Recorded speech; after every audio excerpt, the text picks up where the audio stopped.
The moment I walked into the courtroom, my mother laughed under her breath, and my father shook his head like he was embarrassed to even see me there. I hadn't even sat down before the judge. An old man with a face that had seen too many stories went pale.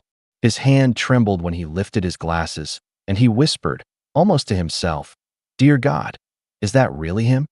Everyone turned to stare, but they didn't know who I was. At least, not really. Not yet. And that's exactly how I wanted it. But before I get into what led to that moment, I should back up. My name is Lucas. I'm 28 years old, and if there's one thing you need to know about me, it's that my family has always underestimated me. Not just a little, not just in those casual ways families sometimes dismiss the quiet kid. I mean, they went out of their way to make sure I felt like nothing.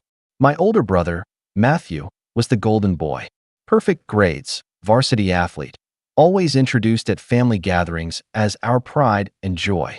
My younger sister, Claire, was the princess, adored by my parents, spoiled with gifts, protected like she was fragile porcelain. And me?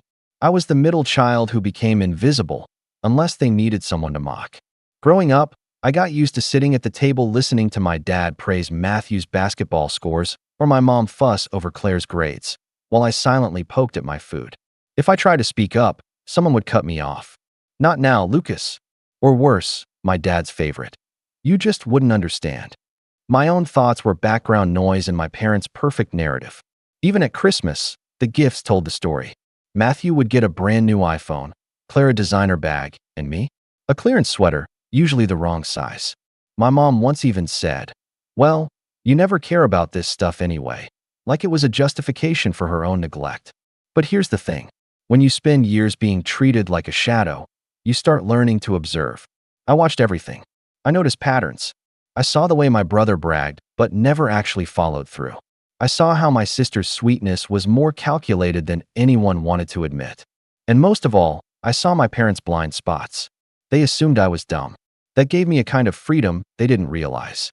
I had space to think, to plan, to work on my own life without them hovering.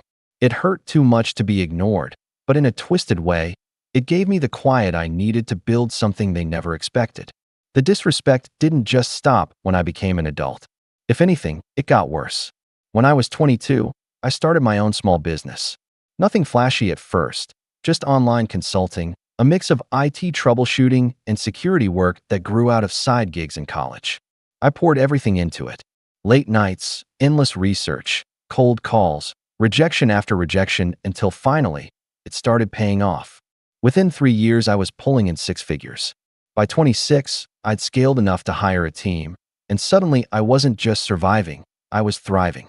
But you wouldn't know it if you asked my family. They never bothered. They didn't even ask how I paid rent. My mom still referred to me as between jobs, and my dad once laughed and said, "Lucas probably fixes printers for a living." I didn't correct him. Why should I? Let them think I was nothing. The first big crack in the facade came 2 years ago at Thanksgiving. Everyone was gathered at my parents' house, like always, and my mom had just toasted Matthew for his promotion. I put that in quotes because, as I'd later find out, the promotion didn't exist. He'd been let go quietly, but my parents spun the story so no one would lose their precious golden boy image. Anyway, after the toast, Claire piped up about her new internship, and of course my mom swooned. Then, almost as an afterthought, she glanced at me and said, "And Lucas is well, still figuring things out. Aren't you, honey?" The whole table laughed. Matthew smirked. I felt my ears burn, but I smiled politely and just said something like that. What none of them knew was that I'd signed a deal that week that doubled my company's revenue. But why ruin their fun? I let them laugh. I let them believe I was stuck in the same place. That was their first mistake. Over the next year, the digs got worse. Claire came to me asking for money, just until payday. And when I said no, she called me selfish and told my parents I was hoarding cash. Matthew once tried to convince me to co-sign a loan for him, claiming it would help the family. I turned him down flat, and suddenly I was painted as the villain. My dad even called me one night and said, "You're abandoning your siblings. We're a family. Family helps family." I wanted to laugh at the hypocrisy. Where was that help when I was struggling? Where was the support when I was clawing my way up? But instead of arguing, I kept quiet. I told them I'd think about it. That was their second mistake, mistaking silence for weakness. The breaking point came this past summer. My grandmother passed away, and with her, the family estate became the center of attention. A sprawling house, land worth millions, and more importantly, the trust she left behind. My grandmother loved me, maybe more than anyone else in the family. She'd seen the way my parents treated me, and though she never called them out directly, she made it clear in private that she believed in me. We used to sit for hours drinking tea in her garden while she told me stories of resilience, of building a life when everyone doubted you. I never forgot those talks. So when she passed, I wasn't shocked to learn she'd left me something. What I didn't expect was how much. I'll never forget the reading of the will. My parents sat smugly, expecting everything to flow to Matthew and Claire, maybe with a token amount for me. When the lawyer announced that the bulk of the estate, both financial and property, was being entrusted to me, you could have heard a pin drop. My dad's jaw clenched so hard I thought his teeth might break. My mom's face drained of color. Claire burst into tears. Matthew outright shouted, "This has to be a mistake." The lawyer calmly explained it wasn't. My grandmother had written her wishes clearly. I was the primary beneficiary. In that moment, for the first time in my life, I had the upper hand. And they hated it. Of course, they didn't accept it. Not even close. The weeks that followed were a storm of phone calls, guilt trips, and outright manipulation. My mom would leave voicemails crying, "How could you do this to your brother and sister?" As if I'd written the will myself. My dad accused me of tricking my grandmother in her final days. Matthew called me in the middle of the night demanding his fair share. Claire even showed up at my apartment unannounced, banging on the door and screaming that I had ruined her life. I didn't open. I couldn't. The entitlement was staggering. But deep down, I knew it wasn't over. They weren't just going to let it go. And I was right. Which brings me back to the courtroom. Because when a family like mine feels slighted, they don't just sulk. They fight. They contest. They drag you into the mud with them. And so, there I was, summoned to court, facing my own parents, my own siblings, in a battle over my grandmother's final wishes. And when I walked into that room, hearing my mother's laugh and seeing my father's disdain, I felt something I hadn't in years. Power. Real power. Because I knew something they didn't. Something that made the judge himself tremble when he recognized me. And that's where everything started to shift. The air in the courtroom was thick with tension, the kind that hums under your skin and makes every sound sharper, every movement exaggerated. When the judge looked at me with that startled expression, my parents didn't notice at first. They were too busy whispering to Matthew, their voices dripping with confidence, as if this whole thing was just a formality. I could hear my mother's smug little hiss of a laugh, the one she used when she thought victory was already in her hands. I didn't move, I didn't speak. I just sat quietly at my table, watching. Let them think this was going to be easy. The lawyer representing my family was a slick man in his 50s, expensive suit, hair slicked back, the type who thought smirking was a weapon.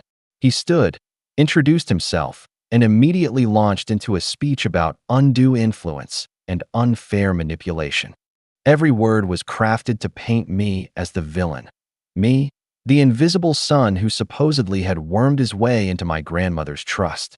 He even suggested that I'd isolated her in her last years, as if I'd kept her locked away from the rest of the family. My mom dabbed fake tears from her eyes, nodding along with the performance, while Claire sniffled into a tissue like she'd been rehearsing for weeks. I should have felt angry, but mostly I felt detached, like I was watching actors in a play. Maybe that's what years of being dismissed does to you. You stop expecting fairness. Still, every lie they told added to the slow-burning fire in my chest.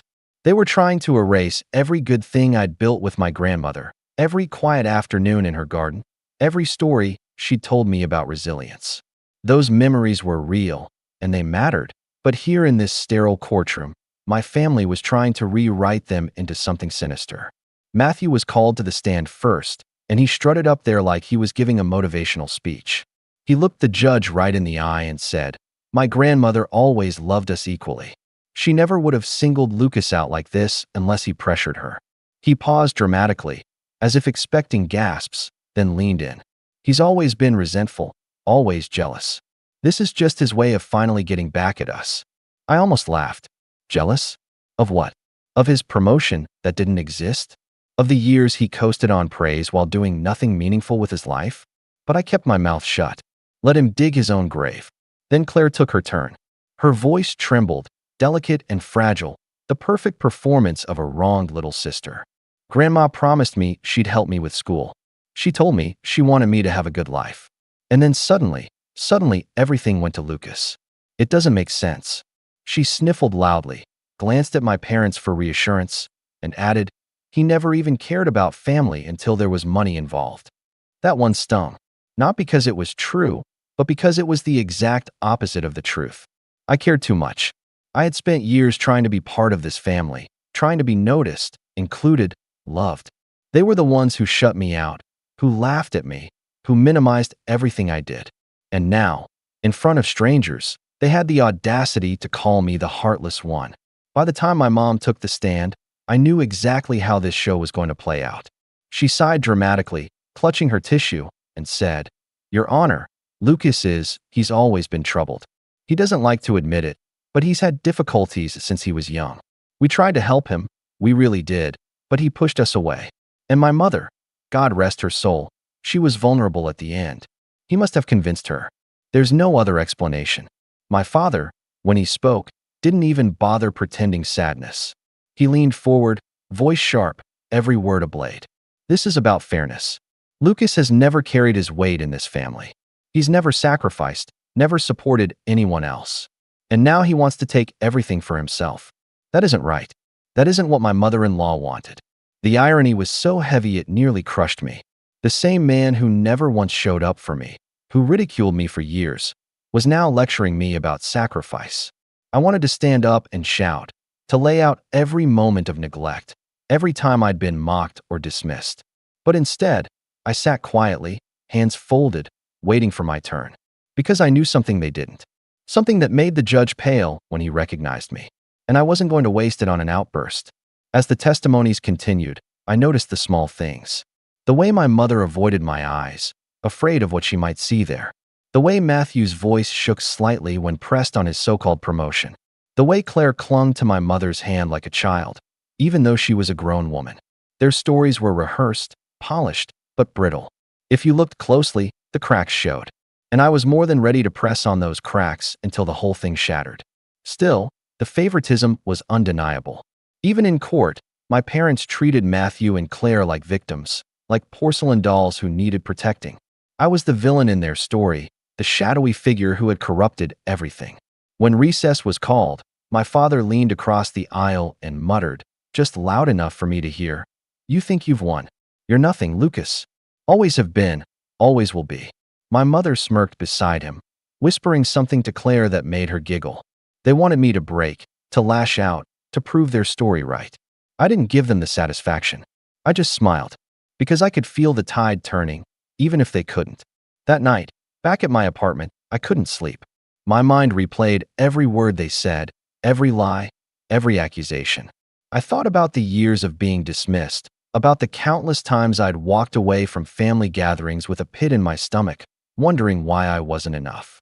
I thought about the Christmas when my grandmother slipped me an envelope with a note that said, One day, they'll see who you really are. Be patient. I had tucked that note away in a drawer, unsure if it would ever come true. And now, sitting in the middle of this storm, I realized she'd been right. But patience only lasts so long. By the second day in court, the games escalated. My family's lawyer accused me outright of forging documents. Matthew swore he'd seen me coaching my grandmother in her last weeks. Claire cried so hard she had to be escorted out for a break. And my parents? They sat there, proud of the circus they'd created, convinced it was all going their way. The judge, though, kept stealing glances at me. His face was unreadable, but I caught the flicker of recognition again, the same whisper of unease he'd shown on the first day. He knew. He remembered. And my family had no idea. At one point, during a heated exchange, Matthew turned and sneered at me. You don't belong here, Lucas. You never have. You're just the spare, the mistake. And soon everyone will see that. The words hit harder than I wanted to admit. But instead of flinching, I leaned back in my chair and smiled again. Because soon, very soon, it wouldn't be me on trial anymore. It would be them. And when the judge finally cleared his throat, signaling that the next session would begin with my testimony, the whole room shifted. My parents straightened in their seats, ready to pounce on anything I said. Matthew smirked. Claire wiped her eyes dramatically. They thought they had me cornered. They thought I was about to crumble under the weight of their lies. What they didn't know was that I had spent years preparing for this moment. Years of silence, years of planning, years of watching. And now, with the whole courtroom waiting, I was finally ready to speak. When the judge called my name, the room hushed. I could hear the scrape of my chair against the polished floor as I stood, the soft rustle of papers being shuffled, and even the creak of the bench as the bailiff adjusted his stance. I walked slowly, deliberately, to the witness stand, feeling every pair of eyes on me. My mother's sharp gaze, Matthew's arrogant smirk, Claire's teary little performance. They were all waiting, hungry for me to falter. The oath was simple. Do you swear to tell the truth, the whole truth, and nothing but the truth? I said I did, and when I sat down, I let the silence hang for a moment before speaking. I loved my grandmother. I began, my voice steady. She was the one person in my family who treated me as if I mattered. We spent years together, afternoons in her garden, evenings drinking tea. She confided in me. She trusted me, and she made her wishes clear. My family's lawyer interrupted almost instantly. Wishes you convinced her of? Isn't that right? No, I said firmly, locking eyes with him. Wishes she had long before any of this. She chose me because she knew I would honor them. The back and forth began, questions aimed to trip me up, accusations slipped into every inquiry. Did I visit her alone? Yes, often. Did I ever talk about finances with her? Once or twice, at her request. Did I know about the will before she passed? No, I found out with everyone else. My answers were calm, measured, but I could feel the weight of my family's hatred pressing down on me with each word. And then, it happened. The betrayal that snapped something inside me. During a recess, as the court broke for lunch, my lawyer pulled me aside, his face unusually grim. Lucas, he said quietly, they've submitted new evidence. You need to see this. I frowned, confused, and followed him into the side room where he laid a folder on the table. Inside were pages of emails, hundreds of them. At first glance, they looked like messages I had supposedly sent to my grandmother, pleading with her, manipulating her, even threatening her. My chest tightened as I scanned the words, while rising in my throat. I never wrote these, I whispered. I know, my lawyer replied. They're forgeries, but they're claiming they came from your account. They've already submitted testimony from an expert who will swear they're authentic. I felt the floor tilt under me. My own family had fabricated evidence, weaponized technology, and dug this knife into my back without hesitation. It wasn't just lies in the courtroom anymore. It was deliberate sabotage, crafted to destroy me completely. When we returned, my parents sat straighter, smugness radiating off them like heat. Matthew wouldn't stop grinning. Claire leaned against my mother, whispering something that made her smirk. They were so sure this was the killing blow. The lawyer strutted to the center of the room, waving the stack of papers like a trophy. Your Honor, we have here documented proof of undue influence. A string of emails written by Lucas to his grandmother in her final months, urging her to disinherit the rest of her family. The language is clear, coercive, and manipulative. He handed them up to the judge, who adjusted his glasses and began to read. My heart pounded in my chest, not with fear, but with a rising fury I could barely contain. To watch the man who had trembled at the sight of me now squint over fabricated lies, it was unbearable. The lawyer continued, voice dripping with satisfaction. You'll see he even goes so far as to threaten withholding care unless she complies. This, ladies and gentlemen, is not love. This is exploitation. My mother gasped, pressing a hand to her chest in fake shock. Claire started crying again. Matthew folded his arms, smug as ever. It was a performance, perfectly orchestrated, and for a moment I saw the spectators in the gallery start to shift uncomfortably, as if maybe they believed it. That was the moment the betrayal sank its teeth into me. Not just because of the lies, but because it confirmed what I had feared deep down for years, that my family didn't just dislike me, didn't just undervalue me. They despised me enough to destroy me, to smear me, to twist the truth into something unrecognizable. Blood meant nothing to them if money was on the line. When my lawyer rose to object, pointing out inconsistencies, the judge silenced him with a raised hand. We will review these documents carefully, he said. His voice was neutral, but his eyes flicked to me again, and I caught the faintest glimmer of unease there. He knew something, remembered something, but the paper in his hand carried weight, and my family knew it. As the session dragged on, I sat in silence while they paraded their evidence. Their expert, a man I'd never seen before, took the stand and rattled off jargon about metadata and server logs. He spoke confidently, but when pressed, his answers were vague. Still, it was enough to plant seeds of doubt. By the end of the day, the whispers in the gallery had grown. Strangers muttering about greed, about manipulation. My parents walked out arm in arm, faces glowing with false victory. Claire clung to Matthew, whispering, "We've got him now." I stayed behind, staring at the empty courtroom, fists clenched until my knuckles ached.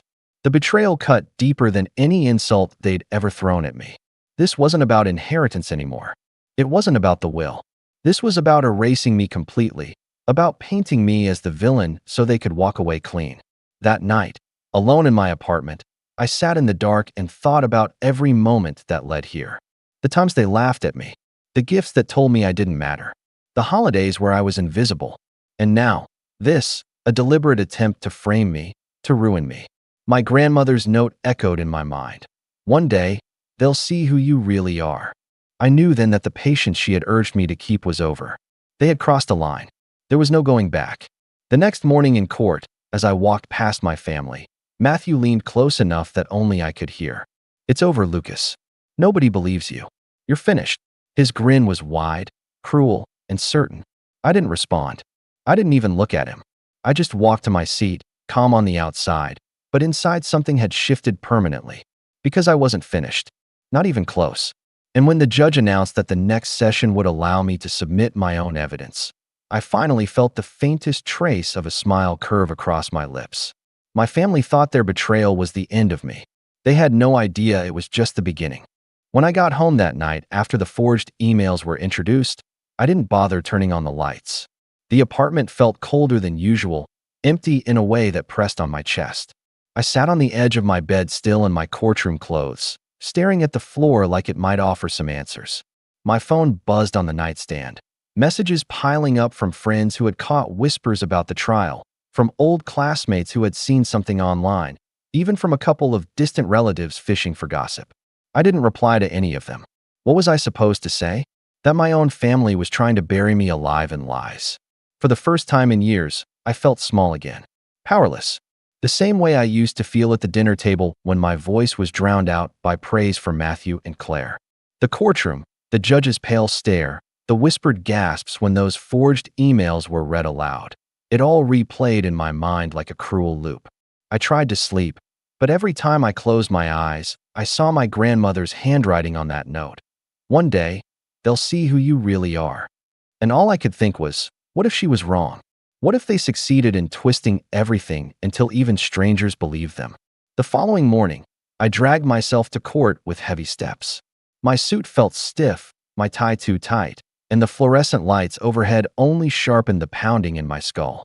My family, by contrast, looked refreshed, almost celebratory. My mother wore pearls and a light smile, the kind she reserved for when she thought she'd already won. Matthew leaned back in his chair, arms crossed, exuding smug confidence. Claire dabbed at her eyes now and then, but even her grief looked rehearsed. When the session began, the judge announced that the new evidence would be officially entered into consideration. My stomach twisted. Even though my lawyer objected, pointing out inconsistencies in the metadata and questionable chain of custody, the judge simply nodded and said, "We'll allow it for now." The gavel cracked against the wood, and in that moment it felt like my entire case had slipped further from my grasp. The rest of that day was brutal. Every argument my lawyer tried to make was countered by their polished narrative. Every time I thought we'd found a hole in their story, they shifted the focus. At one point, my father even stood and declared, "This isn't about money, it's about principle. My son has betrayed us all." Hearing those words, in his voice, broke something deep inside me. He didn't hesitate to call me a traitor. He didn't flinch. By the time court adjourned, I could barely keep my legs steady walking out the door. Outside, the reporters swarmed, microphones thrust forward, flashes popping in my eyes. "Lucas, did you manipulate your grandmother? Lucas, what about the emails? Lucas, how do you respond to claims you isolated her?" I said nothing. I pushed through them like a ghost, and made my way back home, my mind numb. That week was the lowest point I can remember. I stopped answering calls. I ignored texts. I let dishes pile up in the sink, the laundry go untouched. My business partners sent emails, concerned, then frustrated, then panicked, but I couldn't bring myself to answer. I was watching everything I'd built teeter on the edge because of lies I couldn't yet disprove. I sat at my desk one night staring at the balance sheets of my company, the numbers blurring together, wondering if I'd lose everything. And in the silence of those nights, when the weight of it all pressed hardest, the voices of my family echoed in my head. Matthew's sneer, "You're the mistake." My mother's whisper, "He's troubled." My father's cold pronouncement, "He betrayed us all." Words that cut deeper than knives because they weren't just accusations in a courtroom. They were admissions of how they'd always seen me. But somewhere in that darkness, something began to stir. I don't know if it was anger or survival, or maybe the last spark of my grandmother's faith in me, but it flickered quietly at first. A thought, small but steady. They may have cornered me, but they haven't won yet. I started digging through my old files. At first, it was almost mechanical, opening folders, scrolling through documents, revisiting emails I'd saved from my grandmother over the years. I didn't even know what I was looking for. But slowly, as the hours stretched into days, I realized I wasn't just searching blindly. I was retracing a path, piecing together fragments of truth that might still cut through their lies. One night, bleary-eyed at 3 a.m., I found an old email from my grandmother. It was short, just a note about a book she wanted me to read, but it struck me because of the date. The timestamp was weeks after the date my family's forged emails claimed I had already coerced her into rewriting the will. She hadn't mentioned any of it. She was cheerful, clear-headed, entirely herself. I stared at that email for a long time, my pulse quickening. It wasn't enough to overturn their narrative, not by itself, but it was a thread, a crack in the wall they'd built. The next day in court, though, things got worse before they got better. Matthew took the stand again, this time holding back no punches. He leaned into the microphone and said, "Lucas always hated us. He resented every good thing we had. This is his revenge. He's not honoring Grandma. He's punishing us." My mother nodded along, dabbing her eyes for effect. Claire cried again, burying her face in my mother's shoulder.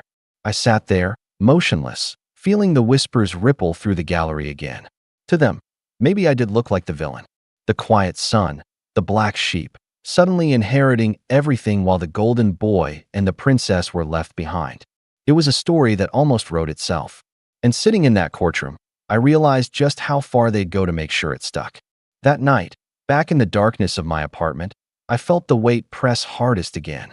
The thought slipped in, maybe I should just walk away. Let them have it. None of this is worth it.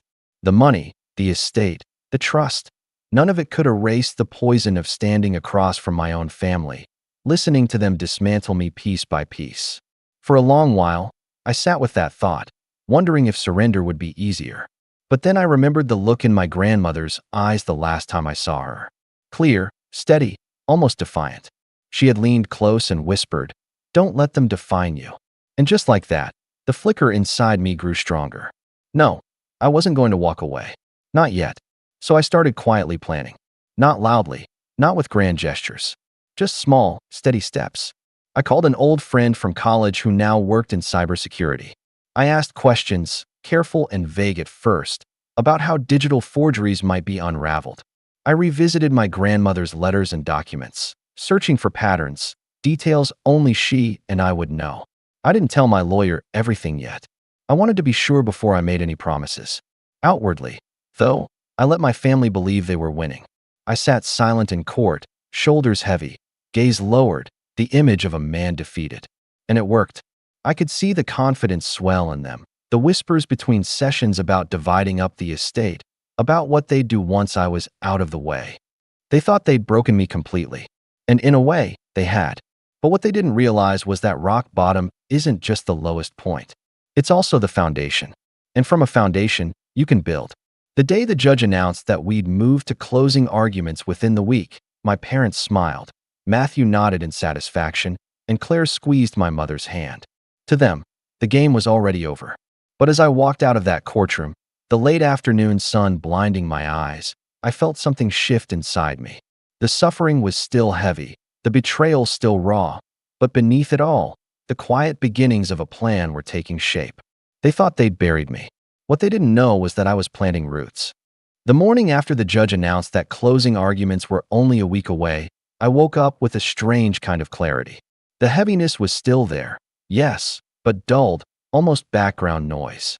Something in me had hardened during those sleepless nights of despair. It wasn't hope exactly, it was resolve. My family wanted to bury me under lies. Fine, but if they thought I'd just stay buried, they didn't understand me at all. I began with small, deliberate steps. That old friend from college, the cybersecurity specialist, I finally told him the full story. I explained about the forged emails, the expert testimony, the way my family's lawyer had paraded them around as if they were ironclad truth. He listened quietly, and when I finished, he said, "Lucas, I can tell you already. If those emails were faked, there'll be holes. Metadata can be forged, yes, but real digital fingerprints are almost impossible to mimic perfectly. Give me access, and I'll dig." For the first time in weeks, I felt something almost like relief. Not victory, not yet, but the first real crack in their wall of lies. Meanwhile, I forced myself back into the rhythm of my business. I logged into meetings again, fielded questions from my team, reassured clients. At first, it felt mechanical, like my body was going through motions while my mind was still stuck in the courtroom. But as the days passed, I realized how much I had let the trials swallow me. My company was still thriving. My partners were still committed. My employees still believed in me. The world outside that toxic family bubble hadn't collapsed. If anything, it had grown stronger in my absence. One afternoon, I walked into the office unannounced. My team looked up in surprise, then broke into smiles. "Good to see you, boss," one of them said. And in that moment, standing in a room full of people who respected me for my work, I felt a sharp contrast to the contempt I'd grown up with. Here, I wasn't invisible. Here, I wasn't the mistake. Here, I mattered. That realization gave me fuel. The shame my family tried to drown me in began to lose its grip. I wasn't nothing. I had built something real, something no smear campaign could erase entirely. Back in court, I noticed subtle shifts too. The judge, though bound by procedure, kept glancing at me with that same faint unease. It wasn't pity, it was recognition. He knew something.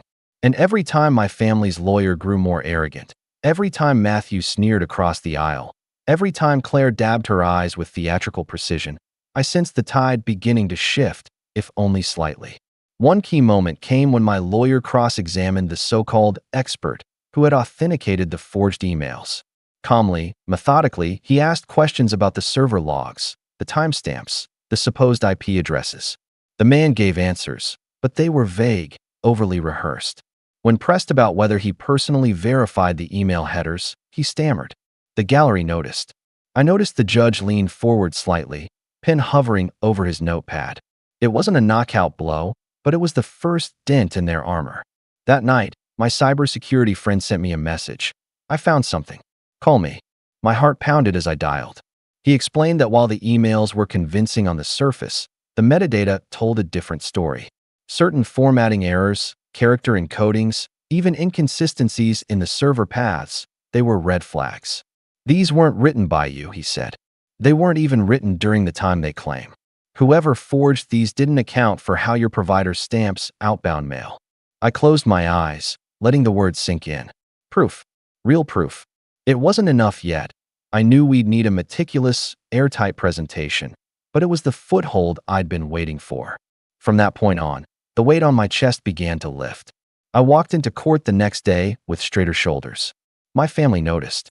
My mother's smile faltered when she saw me. Matthew's smirk wavered. Claire, always the actress, tried harder with her tears, but even they looked strained. They could feel it, even if they didn't understand it yet. My silence was no longer defeat. It was preparation. Outside the courtroom, I began reclaiming other parts of my life too. I started running in the mornings again, pounding the pavement until sweat burned my eyes. I cleaned my apartment, cleared the dishes, folded the laundry. Small things, but each one reminded me that I was still in control of my own space, my own choices. The fog of despair lifted with each step, replaced by a sharper focus. Friends who had reached out earlier heard back from me now.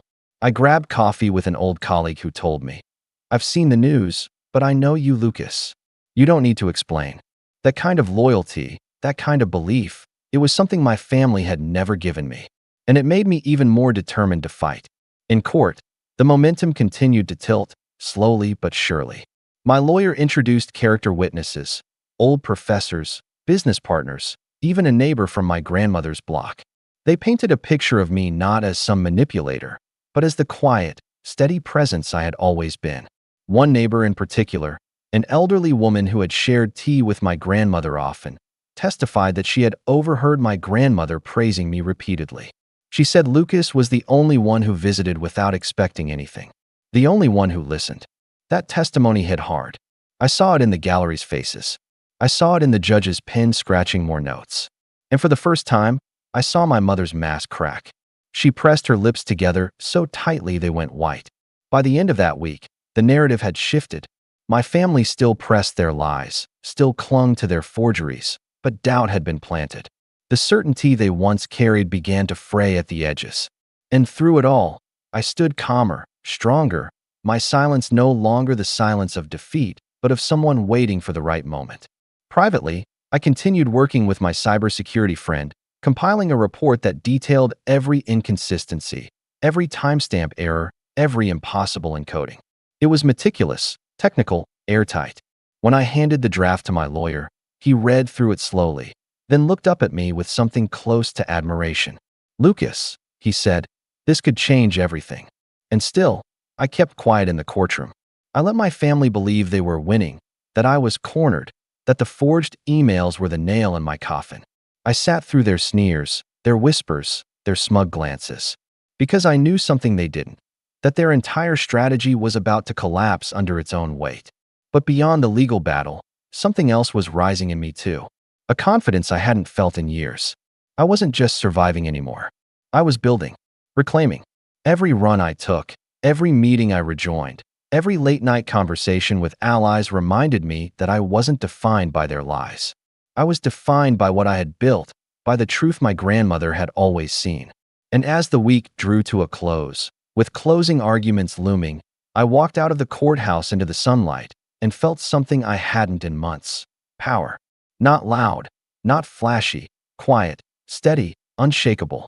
The kind of power my family had never given me, the kind I had forged myself. They thought they had stripped me down to nothing. Instead, they had revealed what I really was.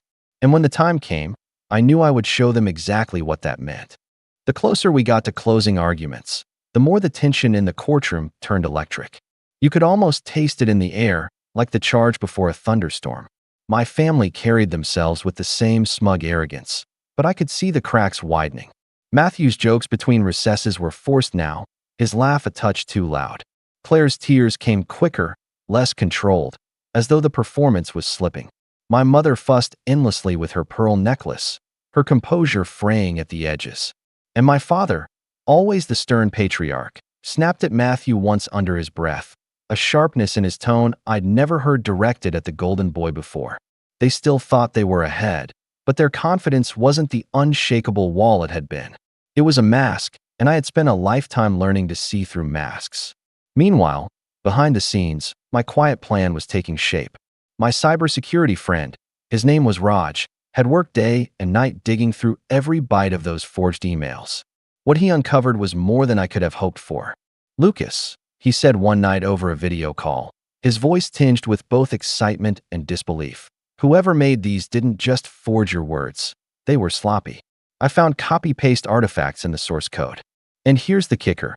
The machine they came from? It left behind an internal identifier. That identifier traces back to a device registered under your brother's name." For a moment, I just sat there, stunned, staring at the lines of code he shared on the screen. "You're saying?" "I'm saying," Raj interrupted, "that Matthew was either directly involved or reckless enough to let his own machine be used for this. Either way, we can prove the forgery, and we can trace it back to him." The words hit me like a tidal wave. Proof not only that I was innocent, but that my own brother, the golden boy, the pride of my parents, had been complicit in framing me. My hands tightened on the edge of my desk until my knuckles whitened. After everything, the years of mockery, the dismissal, the betrayal, They had finally handed me the very rope I needed to unravel their story. But I didn't rush. I knew better than to reveal my hand too early. Instead, I gave Raj instructions to compile a formal, detailed report, line by line, timestamp by timestamp, building an airtight case that couldn't be dismissed as speculation. At the same time, I reached out to another unlikely ally, my grandmother's attorney, the man who had drafted her will. I arranged a quiet meeting in his office, away from the eyes of my family. He greeted me with a solemn nod, his shelves lined with thick legal volumes, his desk neat and deliberate. "Lucas," he said, "I was wondering when you'd come." We spoke at length about my grandmother's intentions. He told me stories I hadn't even known, about how she'd defended me in conversations with him, about how she'd insisted that I was the only one who visited without asking for something. She was very clear, "Lucas," he said firmly. Her decision was deliberate, not coerced. If she were here, she would be devastated by what they're doing. When I left his office, I carried more than just his words. I carried copies of documents, notes she'd written in her own hand during the estate planning process. They weren't dramatic. They were simple, pragmatic notes, but they carried her voice, her reasoning, her intent. And intent, in a case like this, was gold. The more I gathered, the more I realized I wasn't just defending myself anymore. I was building a fortress of truth, while my family scrambled behind walls of lies. In court, I let the mask of defeat linger a little longer. My silence, my stillness, it fed their illusion. During one recess, I overheard Claire whisper to my mother, "He looks so beaten down. It's almost over." My mother patted her hand, replying, "I told you. He was never strong enough." I walked past them without a word, but inside, the fire burned hotter. They truly believed I was finished, even as I sharpened the blade they'd handed me. But the real turning point, the moment I knew the stage was truly set, came 3 days before closing arguments. Raj called again, this time with a grin I hadn't seen since college. "Lucas, I've got the final report ready. It's bulletproof. Not only do we prove the emails were forged, but the digital trail traces back to an IP address registered at your parents' house." He paused for effect. "And the timestamps? They line up perfectly with the nights Matthew claimed he was working late." I felt my chest tighten, but not with fear this time, with exhilaration. They had built their entire case on those emails, strutted into court waving them like banners, and now I had the proof that not only were they fake, but that the forgery could be tied directly to them. I sat back in my chair, the weight of weeks lifting all at once. For the first time, I allowed myself to picture it. The moment their faces would shift, the smugness draining, the gallery gasping. The judge's pen scribbling furiously. The silence when they realized the very weapon they forged was now the blade at their throat. Still, I didn't let myself gloat. Not yet. There was work to do. My lawyer needed to integrate Raj's findings into a formal motion. We had to ensure every detail was airtight, every potential challenge accounted for. And while that work went on, I prepared myself in other ways. I started dressing sharper in court, not flashy, but precise. My suits pressed, my tie chosen carefully, my posture straighter. I wanted the visual contrast to be undeniable, their arrogance unraveling, my strength emerging. Outside the courtroom, I rebuilt my connections with quiet purpose. I met with my business partners, updated them on the truth behind the headlines, and secured their trust. I even reached out to a journalist I knew from years ago, someone who had once covered one of my company's early projects. I didn't give him the full story yet, but I dropped enough hints for him to start digging. My family wanted to play games in the shadows? Fine, but I wasn't going to stay in the dark anymore. Each night, I went for long walks through the city, thinking about my grandmother, about how she must have known this would happen, about how she had prepared me in her own quiet way. "Be patient," she had said. I realized now that patience didn't mean passivity. It meant waiting until the right moment to act. And that moment was almost here. The day before closing arguments, I stood outside the courthouse as the sun dipped low, painting the sky in streaks of gold and crimson. My parents walked past me, arm in arm, Matthew and Claire trailing behind. They didn't even glance at me. To them, I was already defeated, a shadow of the sun they'd dismissed years ago. I let them pass, my hands folded calmly behind my back. Because what they didn't know, what they couldn't possibly imagine, was that I had everything I needed now: proof, documents, allies, and a quiet confidence they had never seen in me before. Tomorrow, the storm would break. The morning of closing arguments, I woke up before dawn. The city outside was still wrapped in silence, the streets dark except for the occasional flicker of a street lamp. I stood at my window, coffee in hand, and for the first time since this nightmare began, I felt still. Not calm, exactly. There was a thrum of anticipation in my chest, but steady, like the pieces had finally locked into place. When I walked into the courthouse, my family was already there. My mother wore a pale suit, pearls gleaming under the fluorescent lights. My father stood stiff beside her, jaw set, projecting the kind of authority he'd always wielded like a weapon. Matthew leaned against the wall with his arms crossed, that same smirk plastered on his face. Claire clung to my mother's arm, dabbing her eyes with a tissue even before proceedings began. To anyone else, they looked composed, unified, but I'd spent my entire life watching them. I saw the flicker in Matthew's eyes, the faint tremor in Claire's hand, the way my father's mouth tightened when he thought no one was looking. They were unraveling, even if they didn't know it yet. The judge entered, his robe flowing, gavel in hand. The room fell silent. "We'll hear closing arguments today," he said, his voice steady. "The petitioners may proceed." My family's lawyer stood first, as expected. He launched into a speech dripping with false sincerity, painting my family as victims of manipulation, their grief twisted by my supposed deceit. He waved the stack of forged emails again, his voice rising with practiced indignation. "This is not the action of a loving grandson," he declared. "This is the calculated exploitation of a vulnerable woman. Lucas does not deserve this estate. He deserves our pity, if not our condemnation." My mother sniffled loudly. Claire's tears flowed. Matthew leaned back, arms folded smugly. My father nodded along, every gesture rehearsed. The lawyer ended with a flourish, his words echoing in the hushed courtroom. "We ask that the court overturn this will, restore fairness, and protect this family from the destructive greed of one misguided son." When he sat down, my family exhaled collectively, as though victory were already in their hands. My mother reached over and squeezed Matthew's hand. Claire whispered something into my father's ear. The lawyer leaned back, self-satisfied, certain he had sealed my fate. Then it was our turn. My lawyer rose, calm and deliberate. He didn't rush, didn't raise his voice. He began simply, "Your Honor, we've heard a great deal of testimony, much of it emotional, much of it rehearsed. But what this case comes down to is one question. What did Lucas's grandmother want?" He paused, letting the silence settle. Then he continued, "She wanted her estate to go to the person who truly cared for her, the person who visited, who listened, who asked for nothing. That person was Lucas.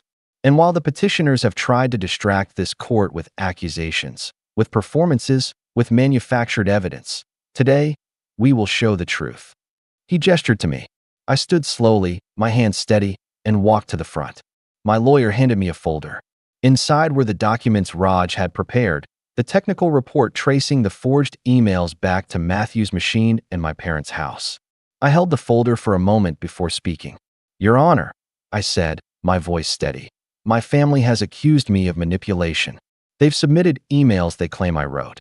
I want to show you something." The judge adjusted his glasses, watching me intently. I opened the folder and handed the first page to the bailiff, who delivered it to the bench.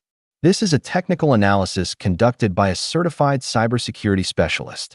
It examines the metadata of the emails submitted against me. What it shows is simple. These emails were not written by me. They weren't even written at the time claimed. The timestamps don't align, the server paths are inconsistent, and most importantly, the device used to create them is traceable.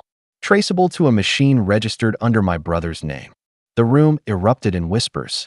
My mother's hand froze halfway to her face. Claire's tissue dropped to the floor. Matthew's smirk vanished, his jaw tightening. My father shifted uncomfortably, his hands gripping the edge of the table. The judge flipped through the documents, his brow furrowing. He glanced at Matthew, then back at me. "You're saying these were forged?" "I'm not just saying it, Your Honor," I replied. "We can prove it, and we can prove where they came from." My lawyer stepped in then, elaborating on the technical details, methodically walking the court through Raj's findings. He explained how the formatting errors betrayed copy-paste manipulation, how the encoding inconsistencies revealed tampering, how the IP addresses traced directly back to my family's residence. He laid it out piece by piece, each point another brick in the wall we were building. The gallery murmured louder with each revelation. By the time he finished, the air in the room had shifted entirely. The smug confidence that had clung to my family all this time was gone, replaced by something else, panic. But I wasn't done. "Your Honor," I said softly, "these emails were not just lies. They were attempts to erase my relationship with my grandmother, to turn years of love and trust into something ugly." But she left behind her own words. Words that show what she really wanted. I handed forward the notes from my grandmother's attorney, the documents she had written in her own hand during estate planning. Simple words, but clear. "Lucas visits me often. He listens. He cares. He doesn't ask for anything." The judge read them aloud. My grandmother's handwriting, her voice carried through ink, filled the courtroom. And for the first time since this ordeal began, I felt her presence beside me, not as a ghost, but as a shield. The silence that followed was deafening. My mother's face had gone pale, her lips pressed tight. Claire stared down at her lap, eyes wide. My father's jaw twitched, the mask of control slipping. And Matthew was shaking his head, muttering under his breath, his composure shattered. The judge finally looked up, his expression grave. "This evidence is significant. The court will take it under consideration." But the damage was already done. As we recessed, the gallery buzzed with whispers. Strangers turned their heads to look at my family, no longer with sympathy, but with suspicion. Reporters scribbled furiously in their notebooks. I walked past my parents without a word, my steps calm and steady, while they sat frozen, their carefully constructed narrative crumbling around them. For the first time, they looked small. That night, as I lay in bed, the weight that had pressed on me for months lifted. The revenge wasn't about gloating, wasn't about humiliation, it was about truth. About turning their own weapons against them. They had tried to bury me under lies, but instead, they had buried themselves. And yet, I knew this wasn't the end. Not yet. Tomorrow would bring the fallout, the reckoning, the moment the world would see them for who they truly were. But for now, I allowed myself one small, quiet victory. The image of their faces, stunned and pale, as their empire of lies came crashing down. The morning of the verdict, the courthouse was more crowded than it had been on any other day. Word had spread about the forged emails, about the cracks in my family's story. Reporters clustered outside, microphones ready, cameras flashing every time someone walked through the doors. The case wasn't just a private matter anymore. It had become a spectacle, a story that people wanted to see resolved. When I entered, I kept my head high. My family was already seated, and their appearance told the story better than any headline could. My mother's face was ashen, her pearls clutched tight in her hand like a lifeline. My father looked older, lines carved deeper into his forehead, his eyes hard but hollow. Claire sat stiffly, her tissue crumpled in her lap, her gaze darting nervously around the room. And Matthew looked like a man on the edge of breaking. His usual swagger was gone. He tapped his foot uncontrollably, his jaw clenched, his hands fidgeting with a pen that clicked over and over until my mother snapped at him to stop. The judge entered, and the room fell silent. He cleared his throat, adjusted his glasses, and began. "This court has reviewed the testimonies, the documents, and the new evidence submitted. The petitioners allege undue influence, coercion, and manipulation. However, the evidence provided by the respondent has cast serious doubt on these claims. The digital analysis submitted shows clear inconsistencies in the supposed emails, including alterations and metadata linking their origin not to the respondent, but to the petitioner's own residence." A murmur rippled through the gallery. My family shifted uncomfortably. The judge continued, his voice firmer now. "Furthermore, the handwritten notes from the decedent herself support the respondent's account. Her intent was clear. She chose to entrust her estate to Lucas not out of coercion, but out of love and confidence. Therefore, this court rules that the will shall stand as written. The estate is to remain in Lucas's possession." The gavel struck once, sharp and final. For a heartbeat, the room was silent. Then it erupted, reporters scribbling furiously, whispers flying, the gallery buzzing with the shock of it. I didn't move. I sat perfectly still, letting the words sink in. I had won. Not just legally, but in the only way that mattered. I had defended my grandmother's trust, preserved her legacy, and exposed my family's lies for what they were. Across the aisle, the fallout began instantly. My mother's face twisted, the mask of composure shattering as she hissed, "No, this can't be. This isn't fair." She clutched at my father's arm, her voice rising until the bailiff had to approach, warning her to calm down. My father sat rigid, his lips pressed into a thin, bloodless line. His eyes bored into me, but there was no triumph left in them. Only rage. Quiet, simmering rage, the rage of a man who had lost control. Claire buried her face in her hands, sobbing loudly. Her tears no longer a performance, but real this time. "What about me? What am I supposed to do?" she cried, her voice breaking. But it was Matthew who fell the hardest. He stood abruptly, knocking his chair back, his voice cracking as he shouted, "This is a lie. All of it. He manipulated everything. He must have hacked something." His words stumbled over themselves, incoherent, panicked. He was unraveling in front of everyone, the golden boy stripped bare. The judge slammed the gavel again. "Order in the court. Sit down, Mr. Hayes, or you will be held in contempt." Matthew froze, his chest heaving, before sinking back into his chair, his face pale, his hands trembling. And me? I didn't say a word. I didn't need to. The truth had spoken for me. As we left the courtroom, the reporters swarmed. Microphones thrust forward, questions shouted. "Lucas, how does it feel to win? Lucas, what do you have to say about the forged emails? Do you plan to press charges against your family?" I didn't answer. I just walked calmly through the crowd, the sunlight spilling over me as the cameras flashed. Behind me, I heard the chaos of my family's exit, the shouts, the sobs, the desperate attempts to cover their disgrace. But their voices were drowned out by the roar of the crowd, by the truth that had already taken root. In the weeks that followed, the consequences came swift and merciless. The forged emails weren't just a courtroom embarrassment, they were a crime. Raj's report was handed to investigators, and soon Matthew found himself under official scrutiny. The Golden Boy's name appeared in headlines, not for promotions or achievements, but for fraud and forgery. The whispers about his promotion that never existed resurfaced, and this time, people connected the dots. His reputation collapsed overnight. My mother and father tried to retreat quietly, but the stain was permanent. The whispers in their social circles grew louder, about the lies, the courtroom theatrics, the attempt to frame their own son. Invitations dwindled. The respect they had clung to for decades evaporated. And Claire, well, Claire discovered quickly that crocodile tears didn't pay bills. She had counted on the estate to fund her plans, her lifestyle, her safety net. With nothing coming her way, she was left adrift. I didn't gloat. I didn't call or write to rub salt in the wound. I simply moved forward.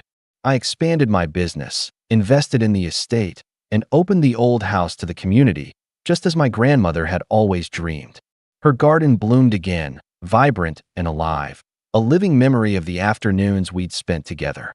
Sometimes I'd sit there with a cup of tea, looking out over the flowers, and think about everything that had happened. The lies, the betrayal, the courtroom battles. And I'd hear her voice again, as clear as if she were beside me. "One day, they'll see who you really are." She was right. The last time I saw my parents, it was by chance. I was walking out of a meeting downtown when I spotted them across the street. They saw me too. For a moment, none of us moved. My mother's eyes narrowed, my father's jaw tightened, but neither of them spoke. They just turned and walked away, their shoulders hunched, their steps slower than I remembered. I stood there, watching them disappear into the crowd, and I felt nothing. No anger, no bitterness, just release. Because they had spent their whole lives trying to convince me I was nothing. And in the end, they had destroyed themselves trying to prove it. As I walked away, the sun breaking through the clouds overhead, I whispered the words that had carried me through every moment of darkness. Don't let them define you. And I never did. My name's Eli. I'm 27, and I've always been the quiet one in the family. Not in a shy, shrinking violet kind of way, but the type who learned early that speaking up often got met with an eye roll, a dismissive laugh, or a "don't be so sensitive" from my mom. It wasn't always that way. Or maybe it was, and I just didn't recognize it as a kid. But I do now. It was especially clear on my birthday this year, when everything that had been simmering beneath the surface for years finally boiled over. Let me back up. My younger brother, Caleb, turned 25 in March. Our parents threw him what can only be described as a luxury weekend getaway. They rented a lake house 3 hours out of town, a modern glass cabin with a wraparound deck, hot tub, fire pit, private dock, the whole deal. They flew in 2 of his friends from out of state and even hired a private chef for the weekend. The photos were all over Facebook. My mom captioned them, "So proud of our baby boy. Celebrating Caleb in style. He deserves the world." There were group shots of them toasting champagne, fishing, playing poker, laughing around a campfire. One picture was just Caleb, with the caption, "A king deserves a castle." I didn't like the photos. I didn't comment. I didn't say anything, really. But that was the first time I felt it in my chest, not like jealousy, but this slow, creeping realization they wouldn't do this for me. Not because they couldn't, but because they wouldn't think I was worth it. Still, I brushed it off. Caleb's always been the golden child. He's loud, charming, effortlessly social. I was the straight-A student growing up, the one who didn't cause trouble, the one who stayed up late studying instead of sneaking out. And somehow, that made me invisible. But I figured, maybe for my birthday, they'd still do something. My birthday was 2 weeks ago, April 5th. I cleared the day, just in case. Didn't plan anything with friends, didn't book anything myself. I didn't want to step on any surprise plans, you know? Around 1 p.m., I got a text from my mom. "Stop by the house when you're free today." That was it. No exclamation point. No, "Happy birthday," nothing. I sighed, but I went. I told myself maybe she was just playing it cool. Maybe they were planning something small but heartfelt. I got there around 3 p.m. Caleb was on the couch, scrolling on his phone. Dad was out back mowing the lawn. Mom was in the kitchen, humming. When she saw me, she smiled like I'd just dropped in on a Tuesday. "Oh hey, Eli," she said. "You made it." I stood in the entryway for a beat. "Yeah, you said to stop by." She nodded, wiped her hands on a dish towel, then reached into the fridge. "I picked up a cupcake for you," she said, placing it on the counter. It was one of those generic grocery store ones. Chocolate base, white icing, no candle. She handed me a card, plain white envelope, already half opened. Inside was a folded piece of cardstock that said, "Maybe next year," in metallic lettering. That was it. No personal message. No joke. Just that. Caleb didn't even look up. I gave a small laugh, more out of disbelief than humor. "That's it." My mom raised her eyebrows. "Excuse me. This is it?" A store-bought cupcake and a card that literally says, "Maybe next year." She leaned back against the counter, arms crossed. "Don't be so sensitive, Eli. You're an adult. We figured you didn't need all the hoopla." But Caleb got a whole weekend retreat. A chef. A cabin. A crown that said, "Birthday King." "Well, Caleb's been going through a hard time," she snapped. "And he's more celebratory. You're so private, we didn't think you'd want a big fuss." I just stood there, the card limp in my hand, the cupcake starting to sweat under the fluorescent lights. My face was hot, but my voice stayed calm. "It's not about a big fuss. It's about the difference." She rolled her eyes. "Honestly, Eli, this is exactly why we didn't plan anything. You always make everything about you." That did something to me. Something deep. I'd spent most of my life excusing this exact kind of treatment, telling myself they meant well, that I was just imagining things. But in that moment, I realized it wasn't me. It never was. I didn't argue. I didn't raise my voice. I just reached into my jacket pocket, pulled out my phone, snapped a photo of the lone cupcake sitting next to the card. I looked at my mom and said, "Thanks." Then I turned around and left. I got in my car, drove straight to my apartment, and booked a flight to Lisbon for the next morning. I'd been saving up for a vacation for 2 years, waiting for the right moment. Well, this was it. That night, as I was packing, I got a text from my dad. No greeting. Just, "Where did you go?" I didn't reply. Instead, I posted a photo on my Instagram, me at the airport lounge, boarding pass in hand. Caption, "Birthday retreat. No chef required." Within an hour, Caleb liked it. So did my cousin Danielle. Then I saw Mom had viewed my story. 10 minutes later, her name lit up my screen. I let it ring. Then I silenced it. I sat back, sipped my drink, and waited for the next ping. It didn't take long. Another call. Then a text. "Eli, this isn't funny. Call me." But I wasn't trying to be funny. I was done being the afterthought. I was finally putting myself first. In Lisbon? Lisbon was just the beginning. I landed in Lisbon early the next morning, just as the sun was spilling gold over the terracotta rooftops. The air was cool, crisp, and smelled faintly of ocean and pastry. I took a deep breath the moment I stepped out of the airport, and for the first time in a long time, I felt light. Not in a vacation kind of way. More like a weight had been quietly lifted off my back, one I didn't even know I'd been carrying for most of my life. My hotel was a small place tucked between two faded pink buildings in the Alfama district. It had crooked walls and a little balcony overlooking the city. The bed creaked when I sat on it. The floors were old, but clean, and it felt like mine. Like no one here expected anything from me or decided who I was before I even spoke. I didn't respond to my parents' texts. Not right away. Not after the fourth call either. It was only when I posted a photo of a pastel de nata on my story, captioned "Breakfast of Kings," that the tone of the messages changed. At first, it was confusion. You're in Portugal? Is this a work trip? You didn't tell anyone you were leaving. Then came the guilt. We just wanted a low-key day. Caleb didn't even ask for all that stuff. We just thought he needed it. It was supposed to be funny. The card. You're taking it too seriously. But the last one from my mom stuck with me. It read, "You always act like we treat you so horribly, but you never say what you actually want. Maybe if you spoke up more, things would be different." That's when I realized she didn't get it. She never had. This wasn't about me wanting balloons and a party. This wasn't about jealousy. This was about years of being overlooked, minimized, and told that I was too quiet or too sensitive anytime I pointed it out. It was about them bending over backwards for Caleb, while I became background noise they only acknowledged when it was convenient or when I stopped playing along. On the second night, I sat in a tiny fado bar, sipping my drink while a woman sang with tears in her voice. I stared at my phone, her voice haunting and soft behind me, and I finally texted my dad back. I went somewhere I mattered. I didn't hear back right away, but the next day, I got a group message. It was from Caleb. It said, "Dude, what is going on? Mom's freaking out. She thinks you're like, disappearing or something. She's calling every cousin asking where you are.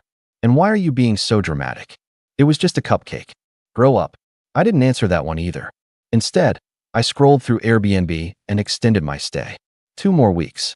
I started making lists of things I wanted to see. Sintra, Cascais, maybe even hop over to Spain. I hadn't even told my job I'd be gone this long, but after years of never using my vacation days, they owed me. And I owed this to myself. By the 5th day, the narrative back home had shifted. My aunt messaged me, out of the blue. "Heard you're in Europe. Good for you. You deserve some spoiling. Let me know if you want the family to back off." Then came another message from my older cousin Greg, who I hadn't seen in years. "Bro, I remember your 18th birthday. You got a card and a handshake. Caleb got a car at 18. Just saying. You're not crazy." I stared at that one for a while. I wasn't crazy. I wasn't overreacting. I had normalized being treated like an afterthought for so long that the moment I pushed back, everyone acted like I'd lost my mind. But here's the thing about space. It gives you perspective. And what I started to realize, as I explored cobbled alleyways and watched sunsets over the Tagus River, was that maybe I'd never been the problem. They just didn't like when I stopped playing my role. By the 7th day, things at home reached a new level of frantic. My mom had posted a cryptic status on Facebook. When your children vanish on you without a word, you start to wonder if the world is upside down. It had over 60 comments. A few relatives jumped in with hope everything's okay, or messaged me. One even tagged me. I didn't respond. Instead, I posted a photo, me at a cafe in Belém, sunglasses on, smiling. Caption, "Sometimes the best birthday gift is peace." Not 5 minutes later, my phone rang. Mom again. I ignored it. Then a message came through. This time not from my parents, not from Caleb. It was from my dad's work email. "Eli, please call me. This is getting out of hand." I sat back. Why would he message me from work? Then, almost immediately after, came another message. From my boss. "Hey, your mom called the office looking for you. Said it was urgent. Everything all right?" My hands went cold. They weren't just panicking. They were escalating, involving people who had no business being part of this. And suddenly I knew, this wasn't just about my birthday anymore. This was about control. About the way they'd always kept tabs on me, defined me, boxed me in, and how now, the moment I slipped outside their lines, They were trying to pull me back like a stray dog. I took a deep breath, heart pounding, and typed out one final message. You didn't worry when I was at your house holding a cupcake alone. Don't start worrying now. I'm fine. I'm just not coming back the same. And I meant it. Because the old version of me, the one who tolerated the silence, the minimization, the guilt trips masked as jokes, he wasn't on this trip. He stayed back home, next to that sad cupcake on the kitchen counter. But the version of me who was sipping espresso in the Lisbon sun, he was just getting started. And the next thing I did made it very, very clear that I wasn't asking for their permission anymore. The next morning, I woke up to a dozen missed calls. 2 from my dad, 3 from my mom, 1 from Caleb. The rest? All unrecognizable numbers, probably my mom calling from different phones, or worse, relatives she'd roped into the drama. But I didn't care. I was done playing the obedient son who always kept the peace. The one who said, "It's fine," when it clearly wasn't. I wasn't coming back to the same script where I showed up, got overlooked, and somehow still ended up being the one who had to apologize. After brushing my teeth, I walked down to a small bakery around the corner from my hotel. The woman behind the counter greeted me like she did every morning, warm, cheerful, with a genuine smile. I ordered 2 pastries and a coffee and took a seat outside. The sky was soft blue, streaked with clouds, and the street below was waking up. Locals sweeping their stoops. Kids walking to school. A man selling books from a wooden cart. I watched them with a strange sort of envy. These strangers didn't know my name, my history, or what I was running from. But they treated me better than my own family did. And that realization hit harder than I expected. That afternoon, I did something I'd never done before. I turned off my phone. Completely off. Not on silent. Not on do not disturb. I shut it down and left it in the hotel room. Then I walked. For hours. Through winding alleys and open plazas. Past old churches and vibrant murals. I got lost somewhere near Barrio Alto and stumbled into a tiny gallery where a man was painting scenes from his dreams. He said I had sad eyes but strong shoulders. I laughed and told him that was probably the most accurate thing anyone had said to me all year. I didn't think about my mom, or my dad, or the cupcake, or Caleb and his lake house weekend. Instead, I thought about myself, who I was when I wasn't constantly shrinking to fit the space they allowed me. That night, I bought a journal. First page, I wrote, "You are not selfish for choosing yourself." Second page, they only call it overreacting when they don't like the reaction. Third page, I listed every time I had been pushed to the side. My 18th birthday, they forgot it until dinner, then gave me a $20 gas card while Caleb got a party with friends and a cake shaped like a football. College graduation, they arrived late and left early for Caleb's soccer game, even though I gave the valedictorian speech. Christmas, 2 years ago, I bought thoughtful gifts for everyone. Caleb forgot mine entirely. Mom said, "He's just busy. Don't guilt trip him." The list went on. It wasn't about the gifts. It was the pattern. The message, "You're not the priority. You're not even close." The next day, I turned my phone back on. It exploded instantly. A barrage of messages, voicemails, missed calls, and surprisingly, screenshots. Someone had apparently seen my Instagram post and sent it to the extended family group chat. Now, uncles and aunts were weighing in. Some were sympathetic. "Eli, I had no idea. That post broke my heart. You always were so quiet. Maybe too quiet. I wish I'd said something." Others? Not so much. Running off and airing dirty laundry on social media? Not the adult thing to do. So dramatic. Everyone gets a cupcake birthday once in a while. Then came the one that pushed everything over the edge. My mom had texted a photo of my empty childhood bedroom. The furniture was rearranged. The bed was gone. My books, boxed up. My desk, replaced with a treadmill. She captioned it, "Didn't think you were coming back. Figured we'd use the space. No, love you. No, come home when you're ready." No apology. Just that. Like I was an inconvenience they were happy to be rid of. I sat there staring at the screen, jaw clenched, heart thudding. And in that moment, something inside me flipped. Not sadness. Not anger. But something colder. Clearer. Resolve. I took a deep breath and responded with one message. "You don't have to make space for me. I've already found mine." And then I did the thing they never expected me to do. I logged into my bank account. I'd been quietly saving for years. While Caleb bounced from job to job, leaning on my parents every time rent was due, I built something real. Investments. A growing side business. A 6-figure safety net. And now, I was going to use it. Not just for plane tickets and pastries, but for something bigger.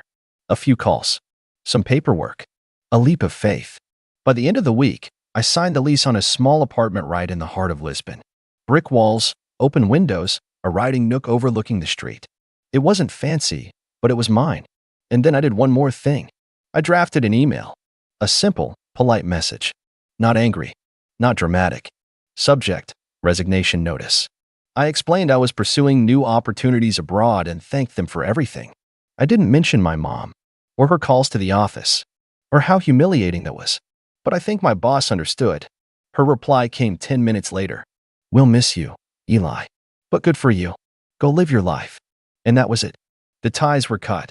No more calendar reminders for family birthdays I'd be forgotten at. No more showing up out of obligation. No more explanations for why I didn't make more of an effort. I had made all the effort. For years. Quietly. Patiently. Kindly. And I was done. But just when I thought the story had reached its quiet, peaceful ending, just when I began to believe they'd finally let it go, something happened. Something that pulled me right back in. Something that made all the calls, the guilt, the silence, look like child's play in comparison. And when I found out what they'd done next, I realized they weren't just trying to pull me home. They were trying to erase me. I found out on a random Thursday morning. I just finished my walk along the waterfront, coffee in hand, sun on my back. Life was quieter now, more still. I'd adjusted to the rhythm of Lisbon like it was always mine. No more checking my phone every few minutes.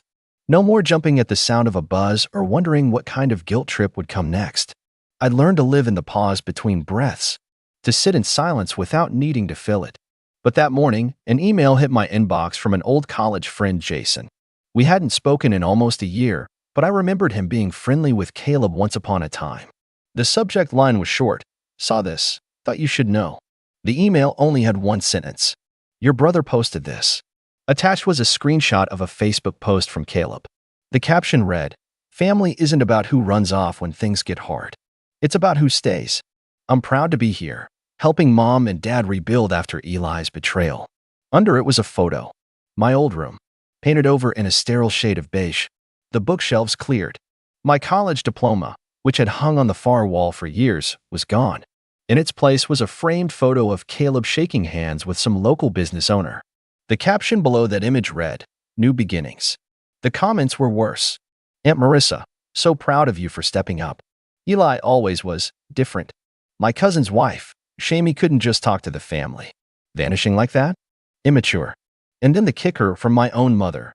"Sometimes the prodigal son doesn't return, but the son who stays builds the future." My hands went numb. I read that sentence 5, 6, 7 times. They weren't just erasing me from the room. They were rewriting the story. Suddenly, I wasn't the quiet, steady one who kept the peace. I was the son who ran, the one who left them behind, the one who didn't care. Caleb wasn't the golden boy anymore. He was the savior, the martyr, the one who stayed to help Mom and Dad in their hard time, a hard time they created for themselves. But here's what hit me hardest. They knew I wouldn't defend myself publicly. They were banking on it. They knew I hated drama, confrontation, spectacle. They counted on me watching silently from across the ocean as they rewrote the truth. That's when I made a decision. No more silence. No more disappearing to keep the peace. I opened my laptop and began to type. I didn't write a scathing, venomous post. That's not who I am. But I did write the truth. Calmly. Carefully. Like someone laying down receipts after years of being doubted. I posted it with no photo. Just words. For those of you who've been told a story about me, here's mine. I didn't run off. I didn't abandon anyone. I simply stopped trying to earn the love and respect that should have been freely given by the people who raised me. On my brother's birthday, our parents rented a lake house, hired a private chef, and celebrated him like royalty. On mine, I received a single store-bought cupcake and a card that read, "Maybe next year." When I expressed hurt, I was told I was being too sensitive. I took a photo of the gift, quietly left, and booked a flight to Lisbon. That decision was not a tantrum. It was a boundary. For years, I played the role they needed, quiet, helpful, low maintenance. I watched as my milestones were skipped, my accomplishments downplayed, and my feelings dismissed. And still, I stayed loyal. I gave the benefit of the doubt. I showed up. Until I realized showing up for people who never show up for you is not noble, it's self-abandonment. I've received dozens of messages since I left. Some kind. others cruel. To those who say I should have just spoken up, I did. Many times. It just didn't matter until I stopped playing along. I don't need pity. I don't need applause. I just want the truth to live somewhere, untouched by guilt trips and half-truths. I didn't run. I chose peace. And sometimes, choosing peace means walking away from people who refuse to see you clearly. I clicked post. And then I turned off my phone again. For 2 days. When I turned it back on, I wasn't prepared for what I saw. Hundreds of comments. Dozens of messages. My story had been shared, screenshotted, reposted. People, friends, distant relatives, even strangers were chiming in. This hit me hard. I've been the background sibling too. Thank you for saying what so many of us can't. This is why emotional neglect is so hard to explain. It's invisible until it's undeniable. But one message stood out. It was from Danielle, my cousin on my dad's side. We hadn't spoken in years. Eli, I always thought something was off with how they treated you. I just didn't know how to say it. I'm sorry. I see you. And I'm glad you got out. That was the beginning. The beginning of other voices coming forward. Not everyone took my side. Some doubled down. My mom, predictably, posted another passive-aggressive message. Some people air their wounds instead of healing them. Caleb messaged me once. Congrats on your little pity parade. You always loved playing victim. I didn't respond. Because I wasn't playing anything anymore. I was done performing, and life, quietly, began to fill with real things. I joined a writing group in Lisbon, got a part-time job editing English language articles for a travel magazine. I started cooking again, something I hadn't done since college. I made friends, real ones, who didn't know anything about Caleb or the cupcake or the house I used to live in. Friends who laughed at my jokes, not at me. Who invited me out without expecting anything. Who listened when I spoke. A month after the post went viral, I got an email from a publisher who'd seen it and wanted to talk about expanding it into a memoir. I wasn't sure at first, but then I remembered all the messages I'd received, people saying I put into words what they'd felt for years. Maybe my story wasn't just mine. Maybe it was a mirror for others too. And maybe, just maybe, my voice, once dismissed as too quiet, was finally loud enough to matter. I accepted the deal. A year later, my book hit shelves in 10 countries. Maybe next year. Choosing yourself when they never did. The dedication page read simply, for the kids with cupcakes and cards who kept waiting for next year. Your piece doesn't need their permission. My parents never reached out again. Caleb did once, sent me a screenshot of the book cover and said, hope the attention was worth it. I didn't reply, because it was never about attention. It was about truth. And truth, when spoken clearly, echoes in places silence never could. So here I am, living in a sun-drenched apartment on a quiet Lisbon street. Writing, laughing, loving, not loudly, not perfectly, but fully, finally. And when April 5th rolls around each year now, I don't wait for a text. I buy myself the biggest, fluffiest cupcake in the bakery, with candles, and sprinkles, and a handwritten card tucked beside it that says, you're worth celebrating. This year, every year, and for the first time in my life, I believe it. I was still shaking snow off my coat when my dad looked up from his drink and muttered, didn't know they let dropouts in here. The words hit harder than the winter air I'd just escaped. A few relatives chuckled like it was some inside joke they'd all agreed on years ago. I didn't say anything, just nodded like I was agreeing with him, hung my jacket up slowly, and took the seat furthest from the table, the one near the window with the draft. I told myself I was just here to make an appearance, maybe stay an hour, tops, then disappear again. The way I always did. My name's Elliot. I'm 32 now, but this happened last winter. Right before Christmas, when my sister decided to host the annual family dinner at her house. Technically, it was her and her husband's house, but we all knew who paid for what. My family's not the warm and hugging type. Growing up in that house meant learning how to dodge sarcasm better than dodgeballs and figuring out how to downplay your wins so nobody thought you were bragging. My parents weren't cruel in the obvious way. No broken bones or empty pantries, but they knew how to chip away at you piece by piece. Quietly, consistently. Sometimes I wonder if it would have been easier if they'd just screamed in my face like normal dysfunctional parents. I dropped out of college when I was 20. That's the headline they've clung to ever since. Doesn't matter that I left because the business I started in my dorm room suddenly exploded and I couldn't manage it between midterms. Doesn't matter that I sold that company 5 years later for an amount I still haven't fully processed. To them, I quit. I couldn't hack it. I'm the family's cautionary tale. Every time my name comes up, it's followed by that long sigh, the one that says, imagine if he'd just stayed in school. I rarely go to these things. The last time I showed up for a holiday dinner, my mom asked if I was still figuring things out. I'd just landed a major government contract. I remember staring at her across the table, holding my fork midair, wondering if she actually didn't know or just didn't care. Either way, I stayed silent. I've learned it's easier that way. Less friction, less temptation to remind them who I really am. But this time felt different. My sister, Kara, personally called to invite me. She was always the peacemaker growing up, trying to balance between my brooding silence and our parents' performative judgment. She said she missed me, that it wasn't the same without me, that I should at least come for dessert, if not dinner. And this part made me hesitate. She said Dad had softened up, that he was trying. Against my better judgment, I said I'd think about it. Then the week rolled on, and I figured, why not? Show my face. Eat some pie. Leave before anyone got too nosy. I pulled into their driveway 10 minutes late. Not enough to make a scene, but enough to avoid the opening speeches. The lights inside glowed warm and golden, and for a brief second, I almost believed this time would be different. But then the door creaked open, and Dad saw me before anyone else. Didn't know they let dropouts in here. No hello. No smile. Just that. I could have left right then, gotten back in my car, and driven away. But something inside me, some mix of curiosity and quiet defiance, made me stay. Maybe I wanted to see how far they'd go this time. Maybe I was just tired of running from people who never bothered to catch up. The dining room was packed. Long tables stretching almost wall to wall, covered in beige and gold decorations. The kind that scream, we only use this for company. Every seat was taken except for the one in the corner. I passed by cousins I hadn't seen in years, their kids glued to tablets, the smell of cinnamon and turkey thick in the air.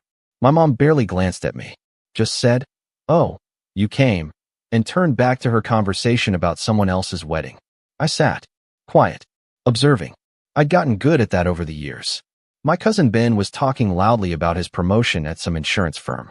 His wife chimed in, practically reciting his resume. Everyone nodded, congratulated, toasted. I picked at the bread rolls. No one asked me anything, which, honestly, was a relief. Then, during the second round of wine, someone clinked their glass and said, "Time for the family career check-in." It was supposed to be a joke. Kind of. Uncle Ron started it years ago, and it stuck. Each person would go around and give a quick update on what they were doing. Promotions, new jobs, even firings, it was all part of the ritual. The adults pretended it was lighthearted, but you could feel the tension build as it moved around the table. My turn came last. Kara tried to skip me, but Uncle Ron laughed and said, "What about Elliot? Still chasing the dream?" I looked up from my drink. "Yeah," I said. "Still chasing." A few chuckles. My dad smirked. That's when Kara's husband, Matt, leaned over. He's newer to the family, married my sister a few years ago. Nice guy, corporate type. We'd never really talked. "Where do you work, anyway?" he asked casually, like he wasn't expecting much. I paused. Thought about lying. Thought about saying I was in consulting or something vague. But I was tired. Tired of minimizing. Tired of pretending. I told him the company name.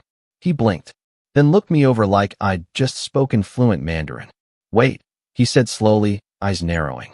"You're my CEO?" The room went silent. I mean dead silent. Forks stopped moving. Even the kids looked up. And that was the first time I realized. No one here knew. Not even Kara. I looked at him, deadpan. "Yeah, small world." He laughed once, short and sharp. "You're kidding." I wasn't. Silence stretched again. My dad's face shifted, confusion, then denial, then something harder to read. My mom blinked like she'd misheard. Uncle Ron cleared his throat. No one said a word. I reached for my glass, sipped once, and let the tension hang. But that was only the beginning. Because the second Matt pulled out his phone and fact-checked me under the table, and confirmed it, the dynamic of the room started to unravel. And trust me, I hadn't even gotten to dessert yet. Matt stared at me like he was trying to rewrite everything he thought he knew. The screen of his phone glowed beneath the table as he scrolled, no doubt checking the company website, maybe even our LinkedIn page. I didn't need to look. I knew what he'd find. My name was right there on the executive roster. CEO, co-founder. The title they'd all scoffed at, if they even knew it existed. He looked up again, face flushed, eyebrows raised like he was still processing. "You're Elliot Hawthorne," he muttered, just loud enough for my sister to hear. "As in that Elliot Hawthorne." Kara turned toward him, confused. "Wait, what are you talking about?" I could feel every set of eyes on me now. All the cousins, the in-laws, even the second cousin's kids. Some were pretending to still eat. Most weren't even blinking. Matt gave a half laugh, like he was still hoping I'd say I was joking. "He owns the company I work for. Like, the whole company. I've seen him in all-hands meetings, but I thought." He trailed off, clearly trying to reconcile the me sitting at the end of the table in a thrifted coat and scuffed boots with the polished executive voice he'd heard on conference calls. Kara blinked. "Wait, you run that company? You never told me that." I shrugged. "You never asked." She sat back slowly, absorbing it. Matt shook his head, and I could tell it was dawning on him that the awkward black sheep of his wife's family, who everyone barely acknowledged, was signing his paychecks. Dad laughed, but it wasn't a laugh of joy or surprise. It was that dry, wheezy scoff he used when someone else's success made him uncomfortable. "So what? You own some tech company. Doesn't mean you actually do anything. These days, everyone with a laptop thinks they're a CEO." There it was. The deflection. The dismissal. I'd seen it coming. "I started it in my dorm," I said calmly. "We went public last year. Mom finally joined in." "Well, you certainly never brought it up before. You could have said something instead of letting everyone assume." "Assume what?" I asked, not bothering to hide the edge in my voice. "That I was a burnout? That I failed?" Silence. "I didn't correct anyone because none of you ever asked. You decided who I was years ago, and anything that didn't fit that version just didn't exist." I hadn't planned to say that, but once it started coming out, I couldn't stop. Dad set his fork down, his tone sharpening. "Don't get dramatic. If we treated you different, it's because you were different. You quit school. You stopped calling. You didn't want to be part of the family." "No," I said, voice steady. "I just got tired of being treated like a joke. Like my path didn't count because it wasn't the one you chose." The energy in the room shifted. Kara looked down at her lap, visibly uncomfortable. A few ants exchanged glances. Matt was still staring at me like he'd just discovered a rare animal. But the moment didn't last. Uncle Ron jumped in, trying to smooth things over with a fake laugh. "Well, hey, look at that. Maybe now you can buy us all a vacation, huh? Since you're a big shot." A few people chuckled, relieved to break the tension. But it made something tighten in my chest. Because that's always how it went. The second things got real, they turned it into a joke. Redirect, deflect, move on. Except this time, I didn't want to move on. "I could," I said. "But I won't." That got their attention. "I'm not here to impress anyone. I came because Kara asked me to. But if all you're going to do is pretend this isn't a pattern, I'll save you the trouble next year." Dad scoffed again. There he goes. Always so sensitive. And that's when it happened. The breaking point. Matt, still holding his phone, cleared his throat. "Actually, I've got something to say." Everyone turned to him. "I've been working under Elliot's company for 3 years. He built it from the ground up. We had layoffs during the pandemic, and he personally made sure no one on my team lost their job. I didn't even know who he was at the time. But now that I do, I think this is the first time I've seen someone hide their success because of how their family would react." He turned to Kara. "Babe, how did you not know?" Kara looked like she was about to cry. "He never talks about work. I thought he just did freelance stuff." That stung more than I expected. "I didn't talk about it," I said quietly, because I didn't want to be accused of bragging. Again, Dad snorted. "You think we're the problem? You've always thought you were better than us." "No," I said. "I hoped you'd be proud of me." But eventually, I realized that wasn't going to happen. I stood up. Not dramatically. Just enough to signal I was done being cornered at the kids' table while the adults played pretend. "I've worked hard," I said. "Really hard. But it's never been enough for this family. I could cure cancer, and you'd still say I should have gone back to college." Mom opened her mouth to respond, but I held up a hand. "I'm not doing this anymore. I'm not shrinking myself so you can feel comfortable." Then I turned to Kara. "Thanks for inviting me, but I think I've stayed long enough." I grabbed my coat and headed toward the door. And that's when the betrayal came. "Wait," Kara said. Her voice cracked. I turned. She was holding something behind her back. A small wrapped box. "I was going to give this to you later. It's from everyone." She handed it to me. I opened it. It was a book. A self-help book. Finding Success After Failure. How to Rebuild When You've Hit Rock Bottom. I stared at it, then looked up at her. You all picked this out together? She hesitated. It was Dad's idea. He said, maybe it'd help you get back on track. The room was silent again. Even Matt looked horrified. I didn't say anything. I didn't throw it. Didn't shout. I just set the book on the table, turned around, and walked out. And as the door closed behind me, I heard Dad say, "See? Can't even take a joke." That was the last time I spoke to any of them. At least for a while. But what they didn't know, what none of them realized, is that their words that night, the way they laughed, the gift, that was the moment something in me finally snapped. Because I wasn't the dropout anymore. I was their boss, their future landlord, their unacknowledged success story. And for once, I wasn't going to let that power go to waste. When I stepped out into the cold, I didn't feel powerful. I didn't feel smug or victorious or any of the things you'd imagine after dropping a truth bomb like that. I just felt hollow. The night air wrapped around me like a wet blanket, and I could still hear echoes of laughter and silverware clinking through the windows behind me. You'd think walking out like that, on your own terms, with your dignity intact, would feel like freedom. But it didn't. Not yet. It felt like walking out of a burning house, only to realize you'd left pieces of yourself inside. I sat in my car for a long time, engine running, fingers gripping the wheel. I thought about driving straight to the office. Thought about texting an old friend. Thought about Kara's face when she handed me that book, like she genuinely thought it would help me. The thing is, when someone hands you a book titled Finding Success After Failure, it's not just a gag gift. It's a message, one wrapped in holiday paper and forced smiles. One that says, we don't see you. We don't hear you. We still think you failed. And I guess I believed them. Somewhere deep down, even after all the contracts and headlines and IPO celebrations, there was still that insecure kid sitting in the back row, desperate for a nod of approval that never came. That night, I didn't sleep. I paced my apartment, restless, replaying the entire dinner like a courtroom drama.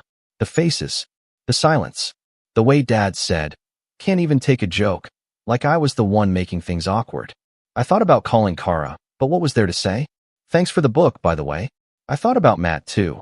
How quickly he went from disbelief to silence. Like once the novelty wore off, he remembered who I was supposed to be in the family hierarchy and adjusted accordingly. By morning, something in me had shifted. I didn't spiral exactly, but I withdrew. I stopped responding to emails that didn't need urgent answers. Stopped showing up for optional calls. I still ran the company, sure, but I started letting others take the spotlight. I delegated more. I started showing up in jeans and hoodies instead of the tailored blazers I used to wear like armor.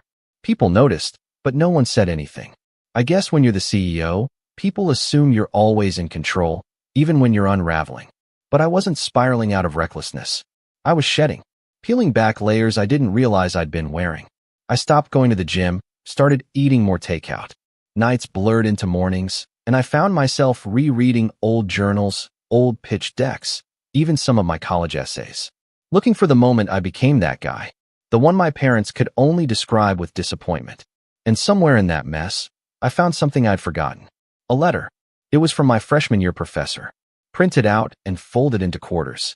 A response to an email I'd sent him right after I dropped out. Back then, I had written to apologize for wasting his time, for not seeing things through, for not being what he thought I could be. His reply had been short. "Elliot, you're not a failure. You just outgrew the room. It's scary, but that's not the same thing as quitting. Keep building. The rest will catch up eventually." I must have read that letter 5 times in a row. And on the 6th read, something inside me clicked. I hadn't failed. I'd evolved. My parents didn't want evolution. They wanted obedience. Predictability. A version of success that looked like a framed degree, a cubicle, a mortgage by 30. They didn't know how to process someone who skipped all that and still came out ahead. I spent the next few weeks doing something I hadn't done in a long time. I unplugged. Not from the company. I still took key meetings and checked in with the execs, but from the noise. The expectations. The pressure to prove anything to anyone. I walked more. Explored bookstores I'd always passed by but never entered. Started journaling again, not in some performative self-care way, but honestly. Messily. I even bought an old typewriter from a thrift store and banged out pages just for the sound of it.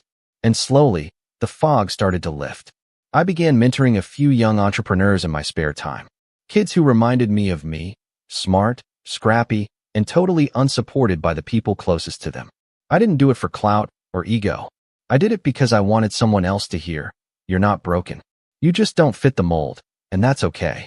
One of them, a 19-year-old named Jordan, had built a mobile app that was clunky and barely functional, but had heart. Real vision. I helped him polish the pitch, connected him with a few angel investors, and before I knew it, he'd raised his first round. Watching him succeed felt better than anything I'd done in months. That's when I realized something else. I wasn't just rebuilding my self-worth. I was redefining what success meant to me. It wasn't just headlines and revenue. It was legacy. It was being the person I needed when I was younger. It was building something that outlasted me, not just a company, but a belief system. A model that didn't demand you conform to be worthy. Meanwhile, the family stayed silent. No calls. No texts. Kara sent one "hope you're well" message in mid-January, but I didn't respond. Not because I was angry, but because I was tired. Tired of being the only one doing the emotional labor. Then, one day in February, something unexpected happened. I got a message from HR. Apparently, Matt had requested a transfer. Something about a conflict of interest and uncomfortable family dynamics. I didn't stop it. I didn't even respond. I let it pass through me like wind through a cracked window. But the timing was interesting, because just 2 days after that, I got a certified letter in the mail. It was from my parents. More accurately, it was from their lawyer. They were selling their house, and they were offering me the first opportunity to buy it at a generous family rate before they listed it on the market. I laughed, loud, not because it was funny, but because it was so them.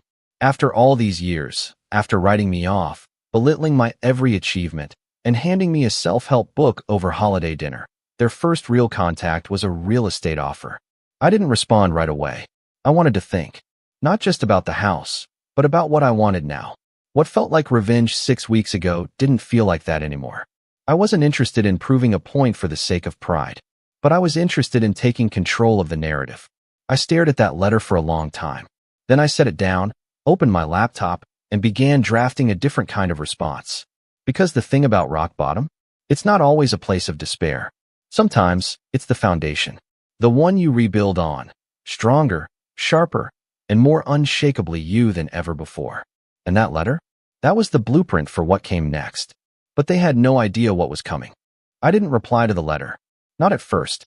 I folded it up and slid it into a drawer. Next to the rejection letters from colleges I never went to, the old bank statement from the month I hit 7 figures, and a faded photo of me at 16, standing stiffly in a wrinkled button-down at my sister's high school graduation while my dad beamed behind her like she'd just solved world hunger. I stared at that drawer for a while. I wasn't angry, not anymore. Anger had burned off weeks ago. What was left now was something cooler. More focused. Precise. I'd learned a long time ago that revenge wasn't about shouting the loudest or slamming the most doors. It was about control. About showing people, quietly, methodically, that the world didn't orbit around their approval. That house offer? It wasn't a peace offering. It was bait. My parents weren't sentimental. If they were, they would have called. Would have asked me how I'd been since the dinner, maybe apologized, or at least pretended to. But this wasn't about reconnecting. It was about convenience. And desperation. I did some digging. One of the perks of owning a company that specializes in financial software integration is access. Not illegal access, mind you, but connections, data, public records, real estate filings, trends. A few calls later, I had the full picture. Turns out, my parents were broke. Not flatline bankrupt, but close. Their retirement fund had taken a hit during the last market dip, and Dad, Mr. I worked hard for everything I have, had apparently refinanced the house to fund some investment opportunity 2 years ago. Some nonsense crypto startup run by a guy named Lance with frosted tips and a Shopify hoodie. It tanked. Now they were trying to sell the house before the bank started knocking. And their pitch to me as the first family buyer was more about skipping realtor fees than mending fences. It all clicked into place. The self-help book, the silence, the sudden need to reconnect via certified mail. They didn't want a relationship. They wanted a bailout. And that's when I knew I wasn't just going to reject their offer. I was going to flip the entire dynamic on its head. I sat down that night and made a list. Not a petty list. Not some burn-it-all revenge fantasy. This wasn't about rubbing anything in. It was about resetting the table. For once in my life, I was going to be the one pulling the strings. Step 1. Buy the house, but not from them. I contacted the bank directly, not through a third party, through someone I'd met years ago at a fintech conference in Austin, a mid-level account manager who'd since been promoted to VP of lending. After a quick conversation, I learned the foreclosure was closer than my parents had let on. They were hoping to sell before the official notice hit, probably to avoid embarrassment. But I had a better idea. I made an offer to the bank. Quiet. All cash. Through a shell company I'd already set up years ago for property investments. Technically, it was an anonymous entity, no ties to the Hawthorne name. The bank was thrilled. I got the property for 20% below market value. No drama. No back and forth. Just business. Step 2. Set the stage. I didn't evict them. Not yet. That would have been obvious. Too fast. I needed them to feel safe. Settled. Believing they'd dodged a bullet and maybe even come out ahead. So I waited. Watched. Paid the utilities quietly. Made sure the mail kept coming. From the outside, nothing changed. But behind the scenes, I was preparing. I hired a property manager, someone new to my circle, not connected to the company, who could play the role of representative for the new landlord. I gave her clear instructions. No rush on anything. Let the tenants enjoy their remaining lease. Just make sure they knew the house had been sold and would eventually be repurposed. When the letter came from the manager a month later, Mom called Kara in a panic. Kara texted me. Kara, did you buy the house? I ignored it.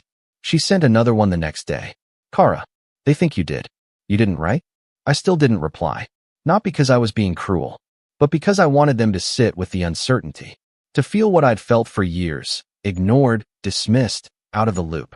It wasn't about cruelty. It was about balance. Step 3.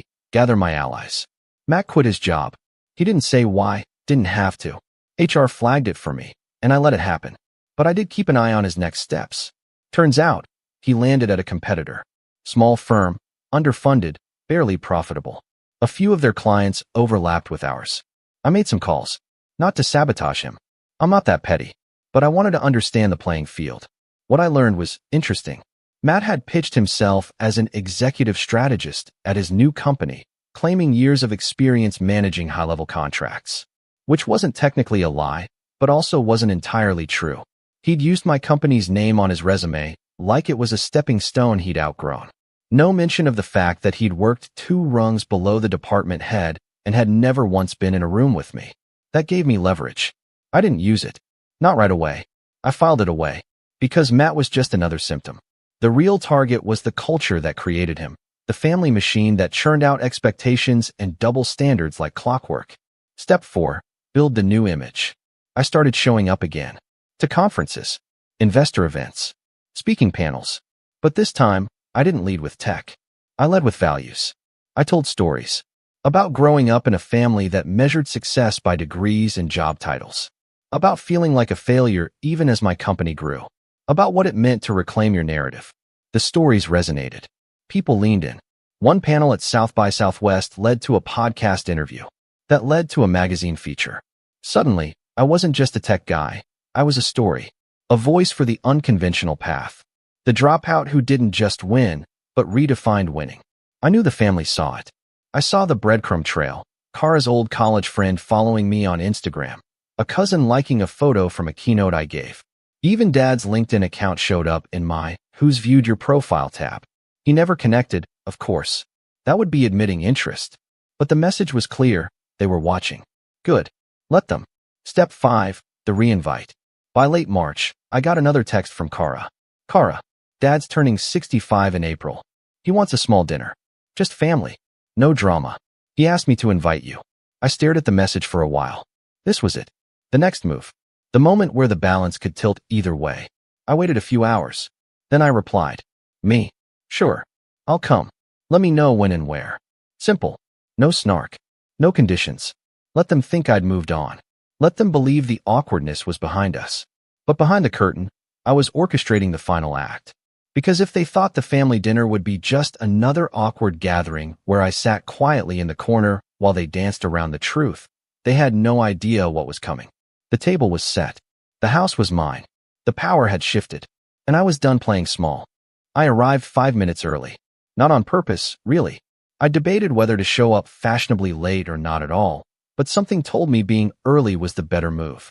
There's a power in being the first one at the table, especially when the table used to be one you weren't even invited to sit at properly. The birthday dinner was at a quiet little steakhouse downtown, the kind of place with white tablecloths, candlelight, and menus that didn't list prices.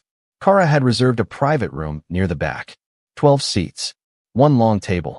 The same number of people who sat around that dining table at Christmas when they handed me a self-help book wrapped in red foil.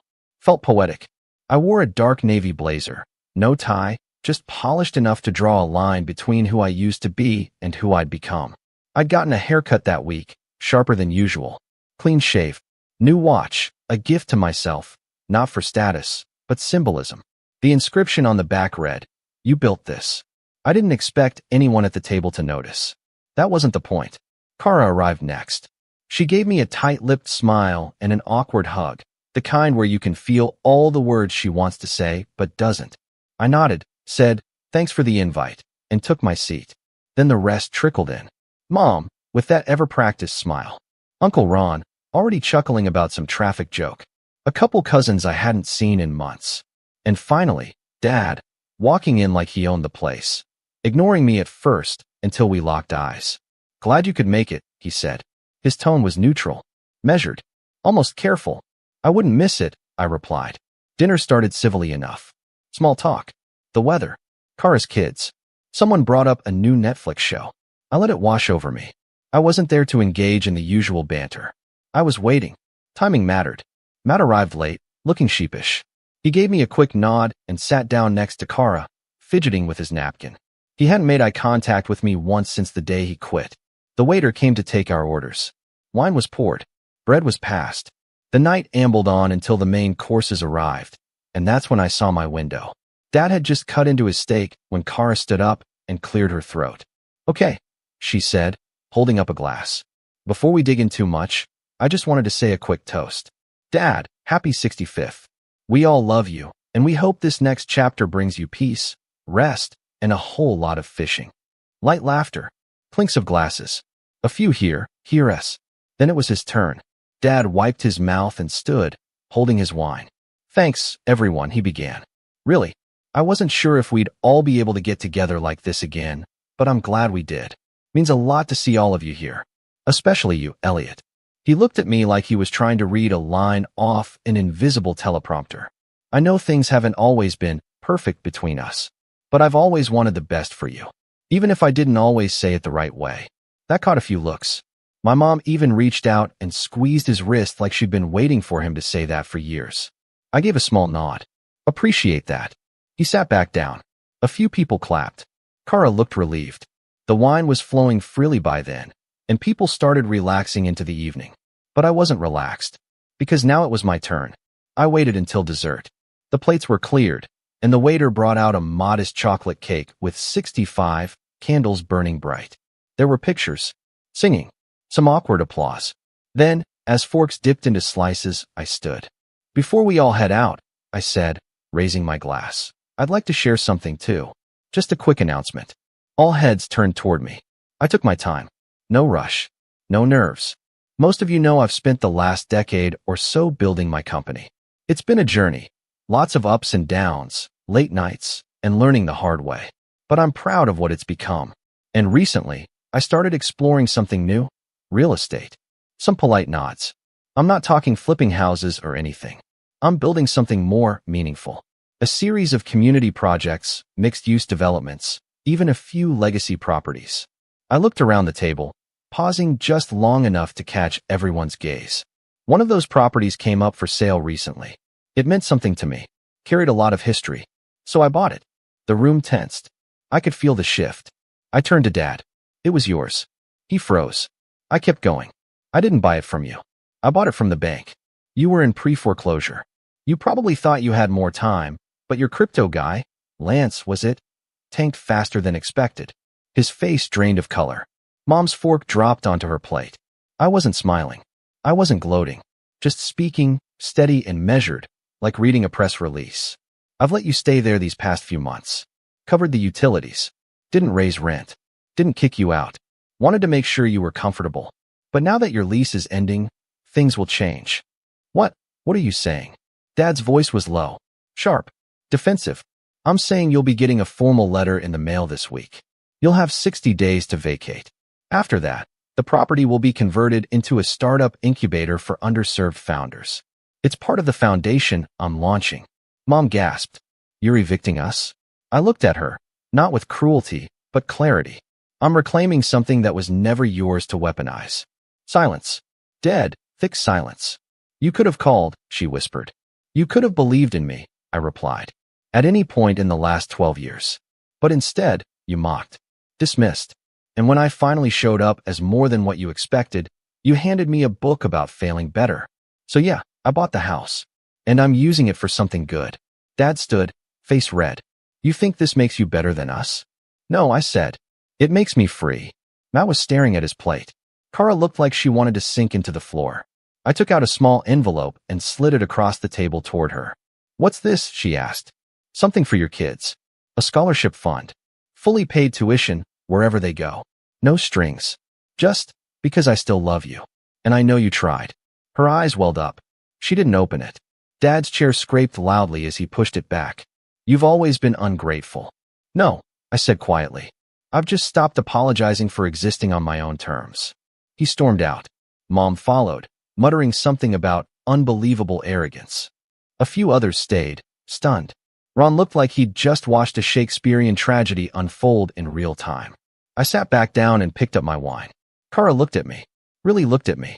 I didn't know it was that bad, she whispered. I nodded. That's because I stopped telling you when it started hurting. She said nothing for a long time. Just stared at the envelope. Then finally, she leaned in and whispered, Thank you. I nodded again. By the time the check came, half the table had already cleared out. Only Kara and Matt remained. Matt still hadn't spoken. Not once. As I stood to leave, I placed a second envelope in front of him. He looked up. What's this? A choice, I said. Your new employer is about to be audited. They're not ready. You can stay, or you can jump ship and join a competitor I'm quietly funding. Higher salary. Better fit.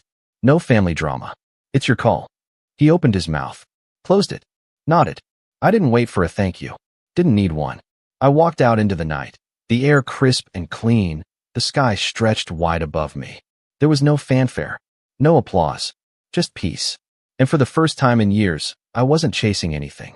I was walking towards something entirely my own. I wasn't the dropout anymore. I was the legacy. I'm Jordan, 30 years old, and if you'd asked me a month ago to describe my family, I'd have said we were close, but complicated. I'm the middle child, older sister, younger brother, and somehow, I've always been the reliable one. The one who remembers birthdays, calls to check in, organizes holiday dinners when no one else will.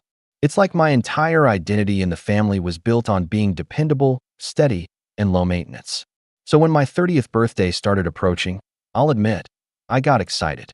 30 feels big, you know? A milestone. And for once, it seemed like everyone else agreed. It started with my mom dropping hints a month before. Just wait until you see what we planned. Then my sister texted me a winky face and said, Clear your calendar, we're going all out. My girlfriend, Rachel, was the worst offender. She'd smirk every time I asked her about it, then lean in and say, It's going to be unforgettable. That kind of talk does something to you. I don't usually expect much, but hearing them build it up made me feel seen. Like maybe they all knew how much I'd been carrying for them all these years and were finally going to make me feel special. The night before my birthday, I could barely sleep. I kept thinking about what it could be. A surprise dinner with my closest friends? A party at that rooftop bar downtown I'd mentioned wanting to try? Something small but thoughtful. Whatever it was, they made it sound like the kind of memory you'd tell your kids about one day. I woke up early the next morning, half expecting a text from Rachel saying, Don't eat breakfast, we've got plans. But there was nothing. By 10 a.m., still nothing. At noon, I figured maybe it was part of the surprise. Keep me in the dark until they swoop in. I scrolled through Instagram to distract myself. That's when I saw it. My entire feed was flooded with stories. My mom, my dad, my sister, my brother, Rachel, even two of my best friends, tagged in videos at a karaoke bar. Singing, laughing, drinks in hand. The caption on my sister's story said, Best party ever. Glad he didn't come LOL. My stomach dropped. At first, I thought maybe it was from the night before, some casual get-together. But the timestamps were all from this morning. They'd been out since 9 a.m. Rachel was in the front of one video, holding the mic, belting out a song she knew I hated, the kind she only ever sang to annoy me. My friends were in the background, cheering her on. I stared at my phone for a full minute, waiting for the punchline, waiting for a text that said, "Surprise! We're coming to get you now." But there was nothing. Just more videos, more laughter. I didn't reply. I didn't show up. I just sat there on my couch, the apartment suddenly feeling too quiet, too empty, like all the air had been sucked out of the room. By late afternoon, I put my phone on silent. Whatever this was, some cruel joke, some surprise that involved excluding me, I didn't want to see any more of it. 2 days later, I woke up to 63 missed calls. My sister, my mom, Rachel, even my dad, who barely knows how to use his phone. There was a new group chat called Birthday Disaster, with dozens of unread messages. And then one text from Rachel, sent at 3 a.m., that made me laugh out loud despite myself. "Jordan, please call me. You don't understand what happened." I stared at it, feeling a weird mix of anger and curiosity. Because here's the thing. If I didn't understand what happened, it wasn't because I wasn't paying attention. It was because nobody bothered to include me in the first place. And that was the moment something inside me shifted. I didn't answer Rachel's text. Not right away, at least. Instead, I got up, made coffee, and sat on my couch staring at my phone while the steam curled up and disappeared into the air. Part of me wanted to just block them all and go on with my life. But another part of me wanted answers. If this was some kind of joke, it wasn't funny. If it wasn't a joke, then what was it? By noon, the calls started again. Mom first, then my sister, Kara, then Rachel, each one leaving voicemails that ranged from guilty to defensive. "Jordan, we need to talk," Mom's voice said, "Too sweet. You're overreacting. Call me back." Kara's message was worse. "If you wanted to come, you could have shown up. No one told you not to. You're just making this a bigger deal than it needs to be." I actually laughed at that one. Nobody told me not to come. Nobody told me anything. Rachel's voicemail was long and tearful. "Please pick up, Jordan." I tried to stop them, but they said you wouldn't even want to do karaoke and, ugh, just call me, okay? We can talk about this in person. I ignored them all for the rest of the day, but by the next morning, curiosity got the better of me. I called Rachel first. She answered on the first ring. "Oh, thank God," she breathed. "Can I come over?" "Why?" I asked flatly. "Because this isn't something we can talk about over the phone." I hesitated, then told her to come. When she showed up, she looked like she hadn't slept. Her hair was a mess, her makeup smudged. She stood in the doorway holding a coffee for me, like a peace offering. "Start talking," I said, not taking the cup. Rachel sank onto my couch and buried her face in her hands. "It wasn't supposed to be like that," she said. "Your mom and Kara wanted to do something spontaneous and fun. I told them you'd hate karaoke, but Kara said you always ruin the mood with your boring birthday dinners. So this year they wanted to do something just for them." I blinked. "Just for them? For my birthday?" Rachel winced. "Yeah. They said you'd probably find a reason not to show up anyway, so they decided to start without you." My stomach twisted. "So you went along with it." She flinched at my tone. "I tried to call you that morning, but Kara said it would ruin the vibe. And then once we were there, they kept saying you'd get mad if we called. So you didn't call?" I finished for her. Rachel looked down at her hands. "I'm sorry." The apology should have felt like something, but instead it felt hollow. Because she wasn't sorry she went. She was sorry she got caught in the fallout.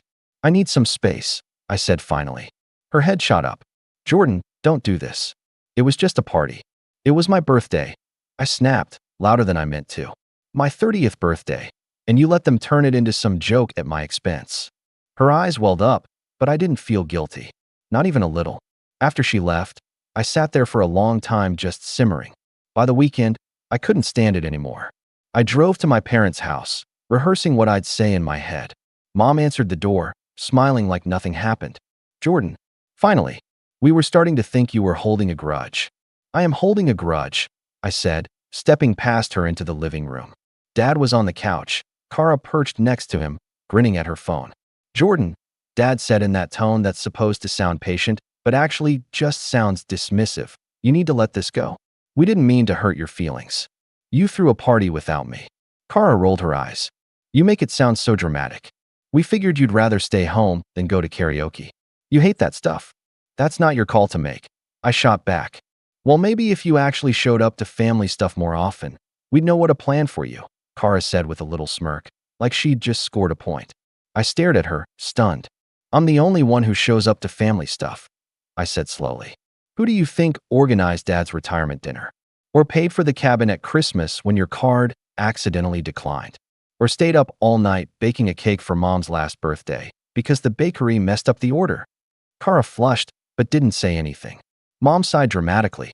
Jordan, no one is saying you don't do things for us. But you take everything so personally. This was supposed to be lighthearted. You could have just come and joined us.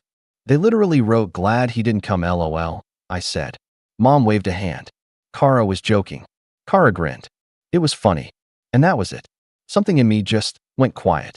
I left without another word, drove home, and didn't pick up the phone for days. That's when things got worse. I found out through a mutual friend that Kara had been telling people I'd thrown a tantrum over the party, that I was too sensitive and made everything about me. And apparently, Mom had been defending her, saying, Jordan's always been a little dramatic. The kicker? Rachel started hanging out with them without telling me. I saw her tagged in more Instagram posts. Brunch with Kara, wine night with my mom, laughing like nothing had happened. I didn't confront her. Not yet. I just watched, waited, and let the anger settle deep in my chest like wet cement. Then, a week later, I got a text from Mom. Family dinner on Sunday. Don't be late this time. No apology. No acknowledgement. Just an expectation that I'd show up like always. I stared at it for a long time, feeling that shift inside me again, bigger this time, heavier. Because for the first time in years, I didn't feel guilty at the thought of not going. In fact, I started wondering what would happen if I didn't just skip dinner, if I stopped being the reliable one altogether. I didn't go to the Sunday dinner. I didn't even text to say I wasn't coming. Instead, I spent the evening sitting on my balcony with a beer, listening to the city noise and wondering when, exactly, I'd stop being part of my own family. Around 9, my phone lit up. It was Kara. I let it go to voicemail. Then Rachel. Then Mom. I didn't answer any of them. When I finally checked my messages, there was one from Rachel that made my jaw clench. If you're going to act like this, maybe we need a break. I can't keep being caught between you and your family. Caught between us? She'd been on their side since the karaoke bar. I didn't reply. The next day, I found out why they'd been so desperate for me to show up. I was at work, half-heartedly answering emails, when I got a call from my cousin, Matt. We don't talk often, so it caught me off guard. Hey man, he said cautiously. Listen, I don't know if you've heard yet, but your parents made a pretty big announcement last night. I frowned. What kind of announcement? He hesitated. They said they're redoing their will. They're leaving the lake house to Kara. I sat up straighter. What? You didn't know? Matt asked. No, I didn't know, I said slowly. They didn't say anything to me. Matt whistled softly. Yeah, they made a whole speech about it. Said Kara deserves it because she's the only one who still values family traditions. People clapped. It was awkward. My chest felt tight. The lake house wasn't just a piece of property. It was where we'd spent every summer growing up. Where Dad taught me to fish. Where I scraped my knee so badly Mom had to carry me back to the cabin. Where we had bonfires and sang badly out of tune under the stars. It was ours. All of ours. I left work early and drove straight to my parents' house. Mom was in the kitchen when I got there, humming to herself like nothing was wrong. Jordan, she said, surprised. You should have been here last night. Why didn't you tell me you were leaving the lake house to Kara? I cut in. She blinked. Oh, you heard about that? Yes, I heard about that, I snapped. Mom sighed like I was being unreasonable. Jordan, you've made it clear you don't even like going up there anymore. I missed 1/4 of July because I was working a double shift, I said. And suddenly I don't care about the lake house. Dad came in from the garage, wiping his hands on a rag. Jordan, this isn't about you. Kara's the one who's been keeping the traditions alive, organizing trips, bringing everyone together. I stared at him. You mean posting Instagram stories about it? Kara chose that moment to walk in, holding an iced coffee. Oh good. You heard, she said, smiling smugly. Honestly, I'm glad. Now we can skip the awkward conversation. I turned to her, incredulous. You knew how much that place meant to me. Kara shrugged. You never even go there anymore. And I'm the one who actually uses it. Mom and Dad want to know it's going to someone who will take care of it. Take care of it. I repeated. You threw a party there last summer that ended with a broken window and beer bottles in the lake. That was one time, she said breezily. Besides, I already have plans to renovate. It needs a modern touch. My stomach turned. She wasn't just taking it. She was going to gut it. Mom stepped in, her tone suddenly sharp. Jordan, don't start a fight over this. It's already decided. We're not going to sit here and make Kara feel guilty for being the only one who shows up. I laughed bitterly. Of course it's already decided. Why include me in the conversation when you can just tell me after the fact? Dad's jaw tightened. We didn't tell you because we knew you'd make a scene. I stared at them, feeling like the ground had shifted under me. You didn't tell me because you knew I'd care. And you didn't want to deal with it. Nobody said anything. I left before I said something I couldn't take back. When I got home, Rachel was sitting on my front steps. Jordan, she said softly as I walked up, can we talk? I didn't answer. I just unlocked the door and let her follow me in. She stood in the middle of my living room, twisting her hands. I talked to your mom, she said finally. She told me about the lake house. And she asked me to tell you that you're overreacting. I froze. She asked you to tell me that? Rachel nodded nervously. She's just worried about you, Jordan. This is tearing the family apart. I laughed, a harsh, humorless sound. This isn't tearing the family apart. They already did that. I'm just finally noticing. Rachel flinched, but didn't leave. Instead, she took a deep breath. Jordan, maybe this is a good time to think about what you actually want. You've always said you feel like the outsider. Maybe stepping back would be healthier for you. I stared at her. You mean step back from my own family so they can keep freezing me out? Her silence told me everything. That night, I couldn't sleep. I kept thinking about the lake house, about the way Kara had smiled like she'd won something, about Mom telling me not to make her feel guilty. And somewhere between 2 and 3 in the morning, it hit me. They didn't just forget about me on my birthday. They'd been forgetting about me for years. I thought about all the times I'd gone out of my way for them, all the sacrifices I'd made, all the money I'd quietly spent to keep things running smoothly. And for what? By the time the sun came up, I'd made a decision. I wasn't just going to step back. I was going to make them see exactly what it felt like to be left out. And this time, there would be no going back. The morning after that sleepless night, I felt like I'd been hollowed out. My apartment was quiet, but not peaceful. It felt empty in a way that made my chest ache. For the first time in years, I didn't have any family plans coming up to distract me. No Sunday dinner to prep for, no holiday menu to plan, no last-minute group chat asking if I could pick up the cake. It should have felt freeing. Instead, it felt like staring at the edge of a cliff and realizing there's nothing holding you back from falling. I didn't answer Rachel's texts that day or the day after. At first, she called nonstop. Then she sent paragraphs of explanations. Then single-line check-ins. Then nothing.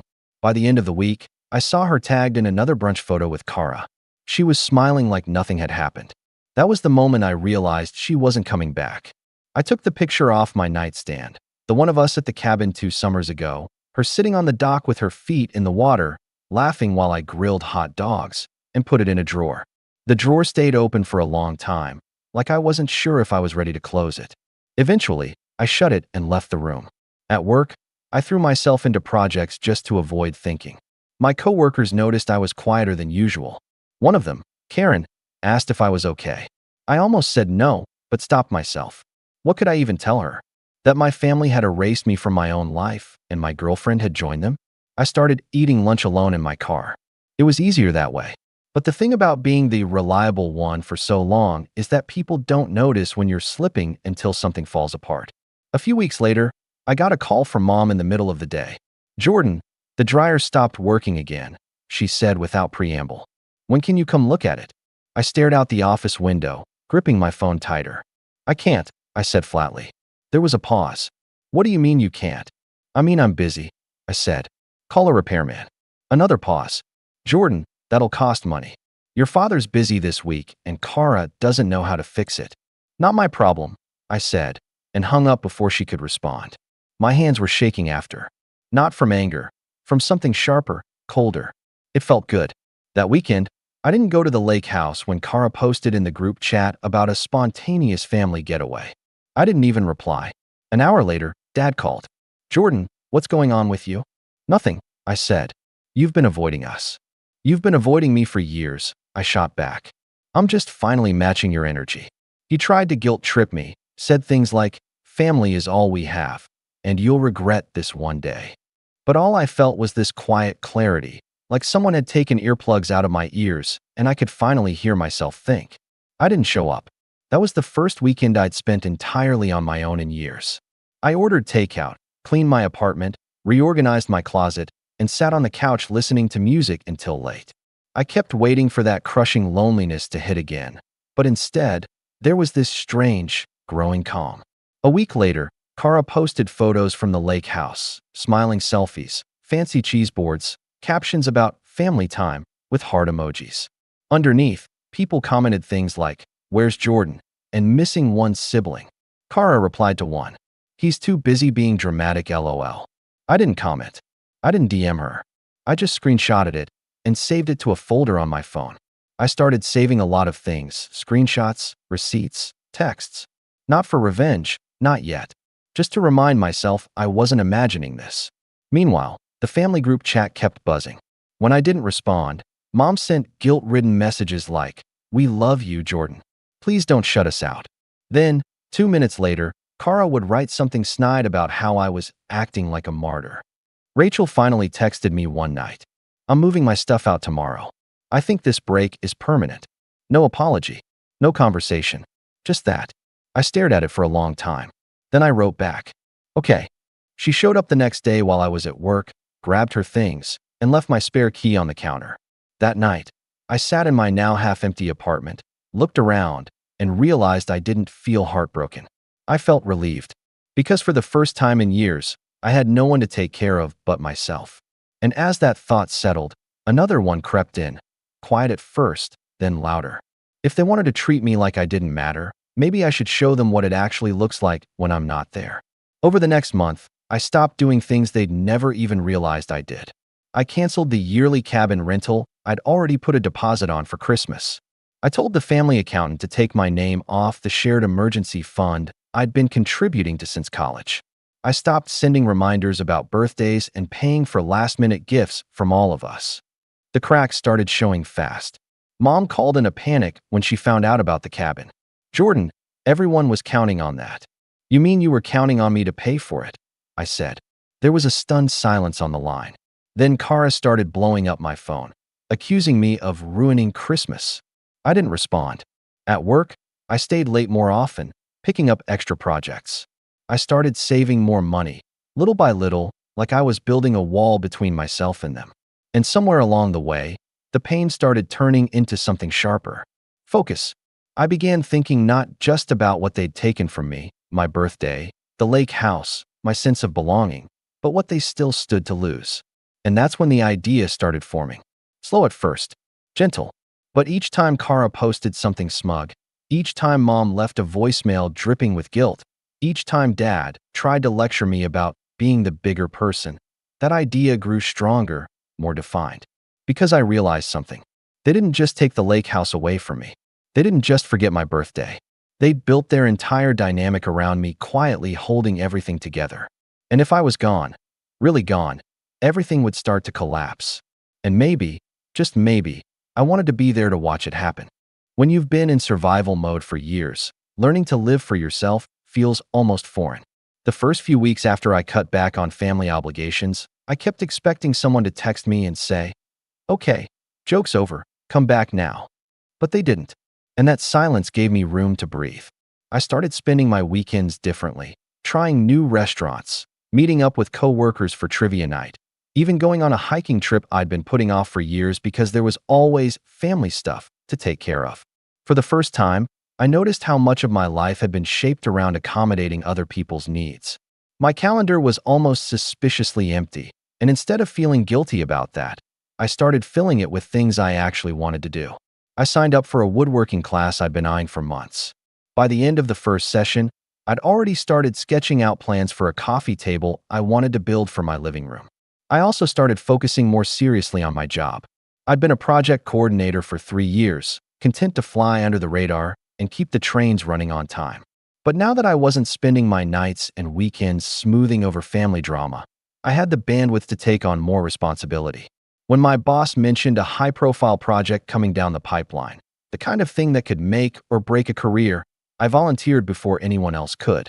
"Are you sure you want this?" my boss asked, eyebrows raised. "It's a lot of work." I nodded. "I'm sure." That project turned out to be exactly what I needed. It was stressful, yes, but I was good at it. Really good. I stayed late when I had to, coordinated between 3 different departments, and kept everyone on schedule.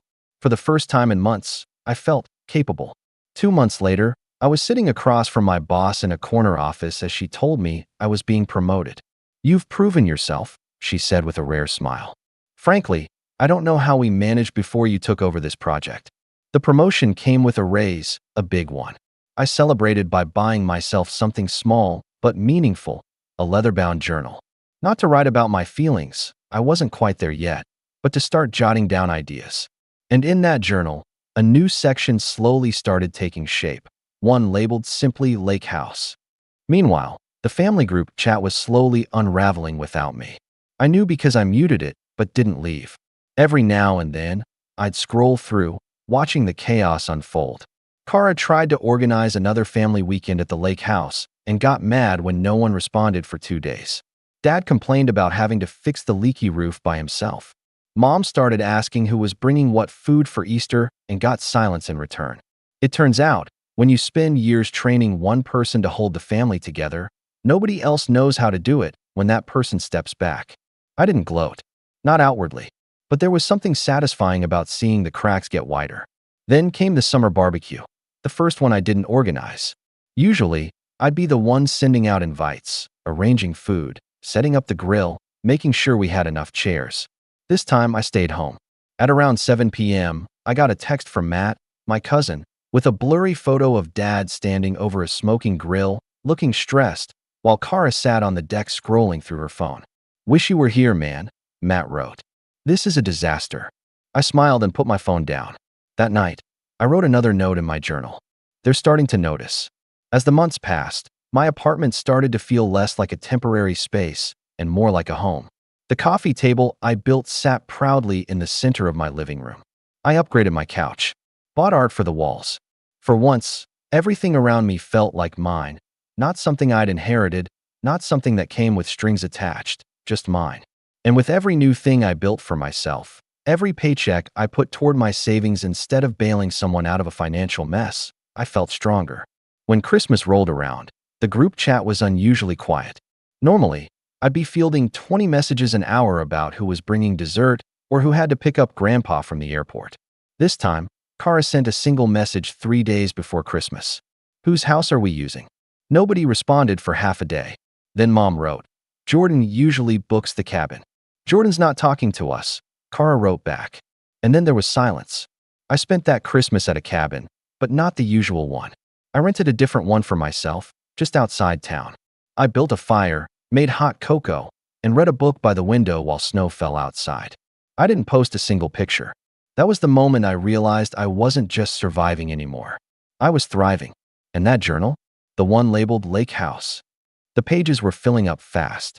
Plans, ideas, notes about property laws, conversations I'd overheard when I was younger about how Dad structured the deed. Questions I could ask the right people, if I chose to. Because the truth was, I'd stopped wanting them to apologize. At this point, I wanted something else entirely. Something bigger. Something that would make them sit up, pay attention, and finally understand what it meant to treat me like I didn't matter. And the more I thought about it, the clearer the path became. It wasn't just about getting even anymore. It was about making sure they could never do this to me or anyone else again. The day everything clicked started like any other. I was sitting in my office, sipping coffee and flipping through some paperwork when my boss stopped by my desk and said, "Jordan, you're good with logistics, right? I need someone to handle the vendor contracts for next quarter." I agreed, thinking it would just be another line on my growing resume. But that project turned into something far more valuable. It put me in touch with a real estate lawyer we used for one of our company's property leases. After a few meetings, I started casually asking questions. Nothing specific at first, just general things about deeds, title transfers, and inheritance law. He was happy to talk shop. Over coffee one afternoon, he said, It's amazing how many families get torn apart over property. You'd be surprised how often people fight over lake houses. That made me smile faintly. Hypothetically, I asked, what happens if a family decides to change the inheritance but doesn't file the paperwork properly? Well, he said, leaning back, hypothetically, that's where things get messy. If the deed isn't transferred yet, it's still legally part of the estate. Anyone with standing can contest the decision, assuming they can prove their interest.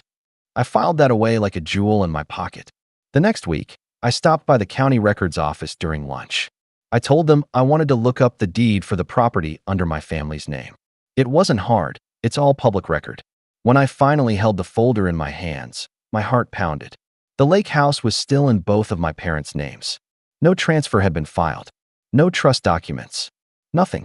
Which meant Kara didn't actually own anything yet. I walked out of that building with a copy of the deed and a very quiet, very dangerous smile. That night, I sat at my kitchen table with my journal and started sketching out a timeline. Not just for me, but for them. Step 1, gather information. Step 2, secure leverage. Step 3, wait for the right moment. It wasn't enough to just stop doing things for them. I wanted them to feel the full weight of what they'd done. The universe, apparently, was on my side.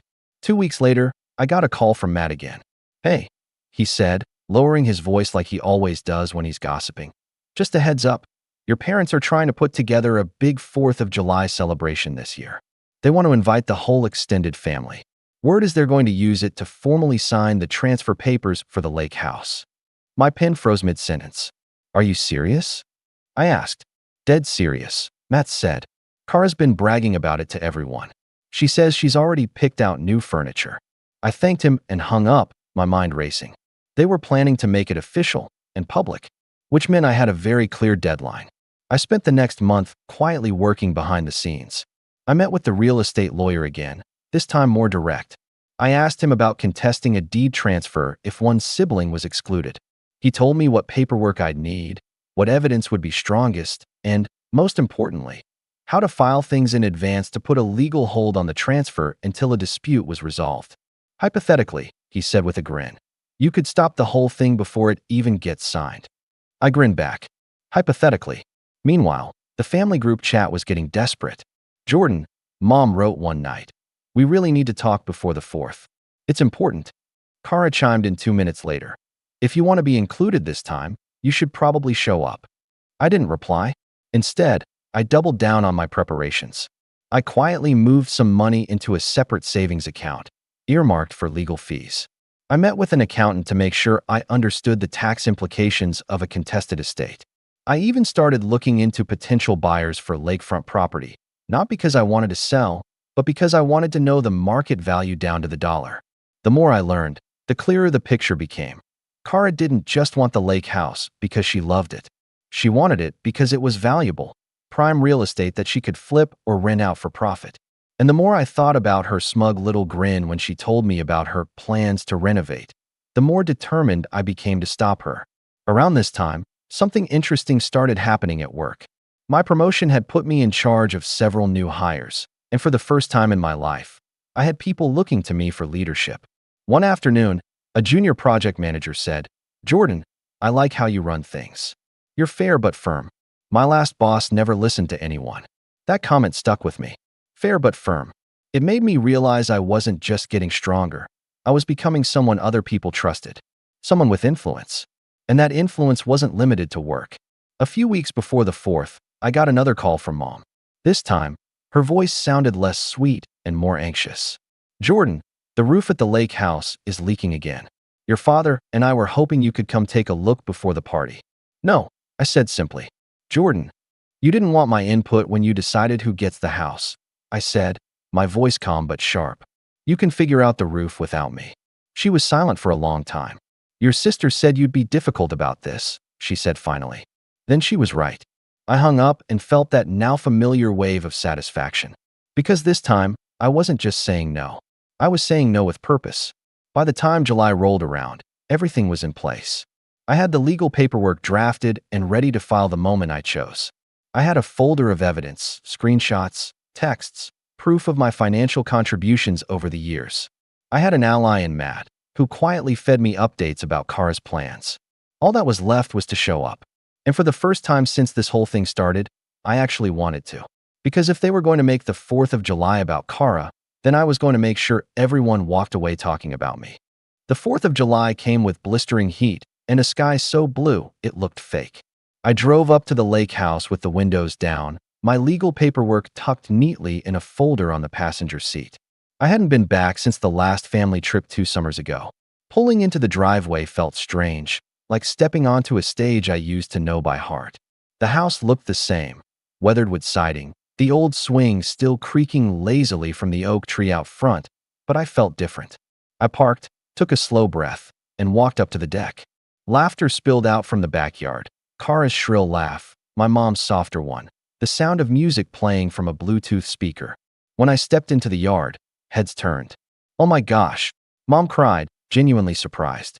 "Jordan, you came." "Of course I did," I said evenly. Kara sauntered over with a drink in hand. "Well, look who finally decided to join the family. Did you come to be civil, or just to glower at everyone from a corner?" I smiled, a small, calm, dangerous smile. "I came to watch the show." She rolled her eyes and walked off. I spent the next hour mingling just enough to avoid suspicion. I talked to a few cousins, grabbed a plate of food, and even laughed at one of my uncle's bad jokes. But inside, I was waiting. Finally, after everyone had eaten, Mom stood up and clinked her glass. "Everyone," she said, beaming, "thank you for being here to celebrate another 4th of July together. We have some exciting news to share. Today, we're officially signing the papers to transfer the lake house to Kara." There was polite applause, a few cheers. Kara practically glowed as she stood next to Dad, who held a folder with the documents. I stayed seated calm. Mom gestured for quiet. Kara has been the one keeping this place alive these last few years, so it only made sense to make it hers. "We know Jordan supports this decision, even if he's been busy lately." "Actually," I said, standing slowly, "Jordan does not support this decision." The yard went quiet. Kara laughed nervously. "Jordan, sit down. Don't make a scene." "I'm not making a scene," I said evenly. "I'm just letting everyone here know that this transfer isn't happening. Not today." Dad's face darkened. "Jordan, this isn't the time." "It's exactly the time," I said, pulling the folder from under my arm. "Because I've already filed a petition with the county clerk to put a hold on any transfer of this property until a legal review can be completed." There was a stunned silence. "You did what?" Kara snapped. I opened the folder and held up the stamped paperwork. "You heard me. This house isn't yours. It's not anybody's, not yet. And if you try to sign those papers today, they'll be legally invalid." Mom looked like she'd just swallowed a lemon. "Jordan, why would you do this? This is supposed to be a happy day." "Because this isn't just about a house," I said, my voice calm but carrying across the yard. "This is about years of being left out, ignored, and treated like I don't matter. You didn't just plan a party without me. You've been planning my absence for a long time. And I'm done pretending that's okay." I set the folder on the table where everyone could see it. "This isn't a fight. This is me standing up for myself. You wanted to take something from me that we all shared, without even having the decency to talk to me first. That ends today." Kara's face was red now. "You can't just stop this because you're mad. You don't even care about this place." I met her glare. "If I didn't care, I wouldn't be here. And I wouldn't have spent the last 2 months preparing to make sure this place stays exactly what it's supposed to be, a family lake house. Not your personal vacation rental. Not your Instagram backdrop." There was a murmur from the crowd. A few cousins nodded. Mom tried to regain control. "Jordan, you're overreacting. This is ridiculous. You can't hold the whole family hostage because you're upset." I stepped closer, lowering my voice just enough that only she and Dad could hear. "I have receipts of every dollar I've ever spent to maintain this house. Repairs, groceries, deposits for trips you never reimbursed me for. If you want to play fair, I'll take my share of the property value and walk away. If you want to push me out, I'll see you in court." Dad's jaw tightened. Mom's hand flew to her mouth. Kara sputtered. "You wouldn't." I cut her off. "Try me." The silence that followed was delicious. Finally, Dad cleared his throat. "We'll revisit this discussion." "Good," I said simply, and sat back down like nothing had happened. For the rest of the afternoon, the mood was tense. The Bluetooth speaker played on, but no one was singing anymore. Kara sulked on the deck, shooting me daggers. Mom kept whispering to Dad, who looked like he had a headache. I stayed until sunset, then packed up and left without another word. On the drive home, I felt lighter than I had in months. Not because the fight was over, it wasn't, but because, for the first time, I wasn't on the defensive. I was in control. And judging by the flurry of texts that started blowing up my phone before I even made it back to the city, they knew it too. By the time I got home from the lake house that night, my phone was practically buzzing off the table. I didn't answer any of the calls, but I read every text. Mom's first message was almost pleading. "Jordan, you didn't have to do that in front of everyone.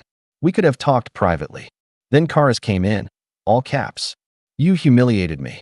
I hope you're happy. Everyone thinks I'm greedy now." Dad's message was short and sharp. This was childish. "Call me tomorrow." I didn't reply to any of them. Instead, I poured myself a drink, sat down on the couch, and let the quiet sink in. For the first time, I wasn't the one scrambling to fix everything. Over the next few days, the fallout spread like wildfire. Matt texted me again. "Bro, people haven't stopped talking about what you said. Half the cousins are on your side." Uncle Ray told Kara she should be ashamed. Apparently, Kara had spent the entire next morning calling relatives, trying to spin the story. She told them I was being dramatic and holding the house hostage. But since I'd calmly laid out the facts in front of everyone, including my years of financial contributions, her version didn't hold up. Even people who usually stayed out of family drama started weighing in. My aunt sent me a long email thanking me for speaking up and saying she always thought it was unfair how much I did for everyone. Meanwhile, Kara's perfect image was starting to crack. She'd already started ordering new furniture for the lake house, bragging about it online. And when she had to cancel the orders, people noticed. Her friends started commenting things like, "Wait, I thought you were getting the house." She posted a passive-aggressive story. "Some people can't stand to see others happy." I didn't reply. Then, 2 weeks later, I got the call that changed everything. It was Dad. His voice was quieter than usual, none of the sharpness from before. "Jordan," he said, "your mother and I have been talking. We've decided not to transfer the lake house right now. It's caused too much tension." I stayed silent, waiting. And, he continued, "We'd like to revisit how we're dividing things in the future. You were right. We should have involved you in the discussion. You've done a lot for this family." For a moment, I didn't say anything. Then I said, "I appreciate that." Mom got on the line then. "Jordan, I'm sorry," she said quietly. "Not just for the house. For the party. For everything." I closed my eyes, letting the words settle. It wasn't perfect. It didn't erase what happened. But it was the first time they'd ever actually said sorry. I agreed to meet them for dinner, just the three of us. When I arrived, they looked smaller somehow, like the fight had taken something out of them. We talked, really talked, for the first time in years. They admitted they'd taken me for granted, relied on me too much. I didn't rush to reassure them. I let the silence stretch until they had to sit with it. And then I told them calmly that I'd still be filing paperwork to make sure my share of the lake house was legally protected. Not to punish them, just to make sure this never happened again. Dad nodded slowly. "That's fair." Kara, of course, was another story. She cornered me after dinner a few nights later, outside my apartment. "You ruined everything," she hissed. "Do you have any idea how embarrassing this has been for me?" "Yes," I said simply. "That was the point." She blinked, stunned. "You think this makes you the bigger person?" "No," I said, meeting her glare. "It makes me the person who finally stopped letting you walk all over me." She stormed off without another word. The next time I saw her was at Thanksgiving, months later. She barely made eye contact. Mom and Dad were on their best behavior, and for the first time in years, the dinner felt balanced. Nobody asked me to carve the turkey or run out for forgotten cranberry sauce or stay late to clean up. They managed it themselves. As I got up to leave, Dad stopped me at the door. "You know," he said quietly, "things are different now, but maybe different is what we needed." I nodded. It was. Walking to my car, I felt a strange mix of sadness and relief. Things weren't back to normal. They never would be, but they were better, because now they knew where I stood. And as I started the engine, I glanced at the folder still in my glove compartment, the one with the deed copy and the legal hold paperwork, and smiled. Because the next time someone thought about leaving me out of the picture, they'd remember this summer. And they'd think twice. And that was the final shift, the moment I stopped being the family's safety net and became something else entirely. The person they couldn't ignore. I don't think I'll ever forget that birthday. It started like every other. My dad flipping pancakes in the kitchen, my mom humming along to some old pop song from her youth, and my sister, Claire, already glued to her phone, laughing at whatever her friends sent her. The smell of syrup and butter filled the air, but underneath it, I could feel something else, something that had been building for years. A quiet imbalance that I'd learned to live with, the kind that made you question whether love could ever be conditional. My name's Dylan, I'm 19, and until that morning, I didn't realize just how far my family's favoritism would go. To understand what happened, you need to know how things usually worked in our house. Claire, 2 years older than me, was the golden child. She was the type who could forget to do the dishes and somehow get praised for being too busy studying. I, on the other hand, could spend an entire weekend helping Dad fix the porch or repaint the garage and get told I should contribute more around the house. It wasn't just small stuff either, it was woven into everything. If Claire needed money for a school trip, they'd find a way. If I asked for gas money to get to my part-time job, suddenly money doesn't grow on trees. Still, I told myself that's just how families are. Everyone has their roles, their blind spots. I didn't hate them. I didn't even resent Claire, at least, not yet. She wasn't cruel, just oblivious. She basked in their affection like it was natural, like it was air she was entitled to breathe. I'd learned to find validation elsewhere, mainly through my freelance work. I'd started doing graphic design and small website projects when I was 16. At first, it was just pocket money, but by the time I turned 18, it had become something real. I was pulling in enough to help with bills, groceries, even a chunk of the mortgage when my dad's hours got cut. They never really asked where the money came from, just accepted it when I offered. I didn't mind. Helping them felt good. I thought maybe, just maybe, they'd start to see me differently. That hope shattered on my 19th birthday. I remember Dad calling everyone to the living room after breakfast. There were presents on the coffee table, all wrapped neatly, a small pile on one side, and one huge gift bag on the other. My name was written in small, neat handwriting on 2 of the little ones. Claire's name was sprawled across the big bag in gold lettering. "All right," Dad said, smiling. "Let's start with our birthday boy." I sat down, already trying to suppress that weird sinking feeling in my chest. I didn't expect much, maybe a sweater, maybe something small but thoughtful. Mom handed me a card first. Inside was a $20 gift card to a coffee shop I rarely even went to. I smiled anyway. "Thanks," I said, trying to sound genuine. Mom looked at me with that expression parents have when they're convinced they're teaching you something valuable. "We know it's not much, sweetheart," she said. "But you've got to learn that not everything is about gifts. Gratitude is what makes life rich." Dad nodded like she'd just quoted scripture. "Exactly. You're becoming an adult now, Dylan.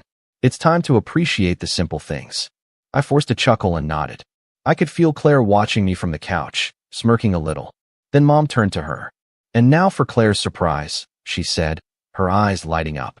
Claire tore into the giant bag, tissue paper flying everywhere, until she pulled out a sleek envelope.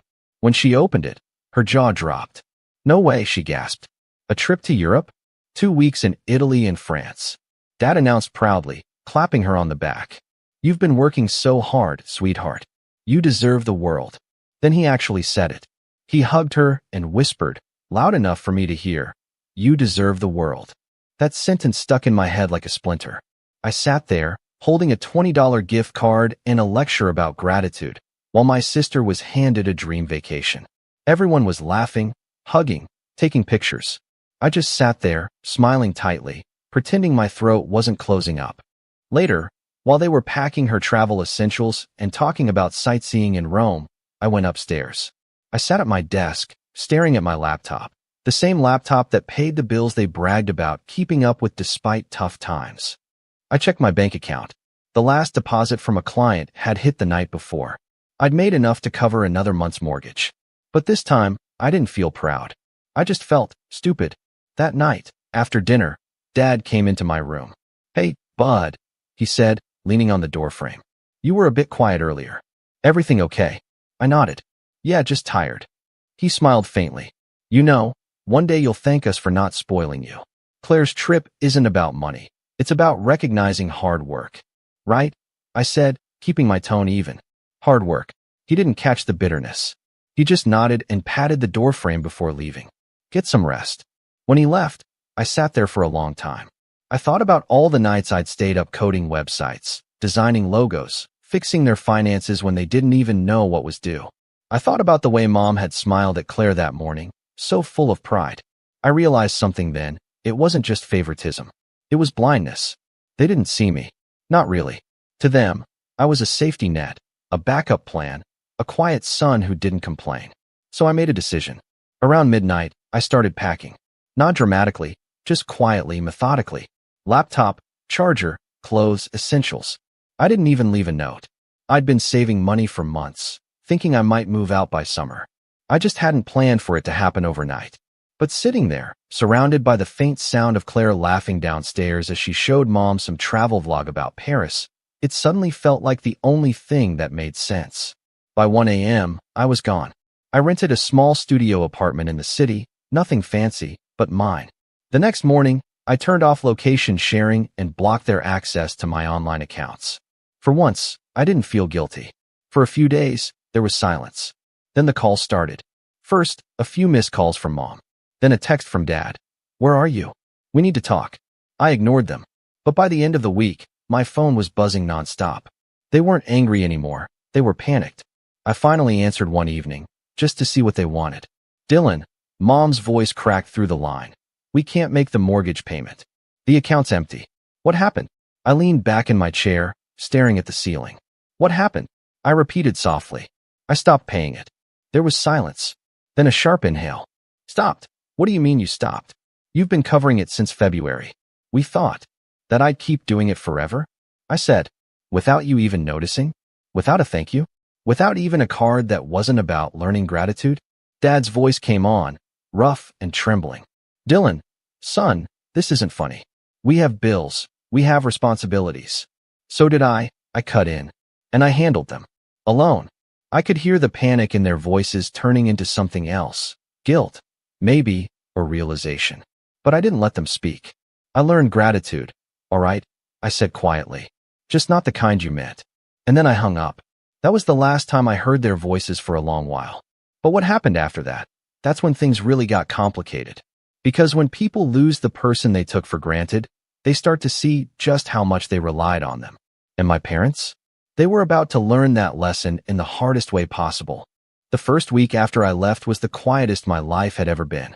No footsteps outside my door, no passive-aggressive family meetings, no constant reminders that I should try to be more like my sister.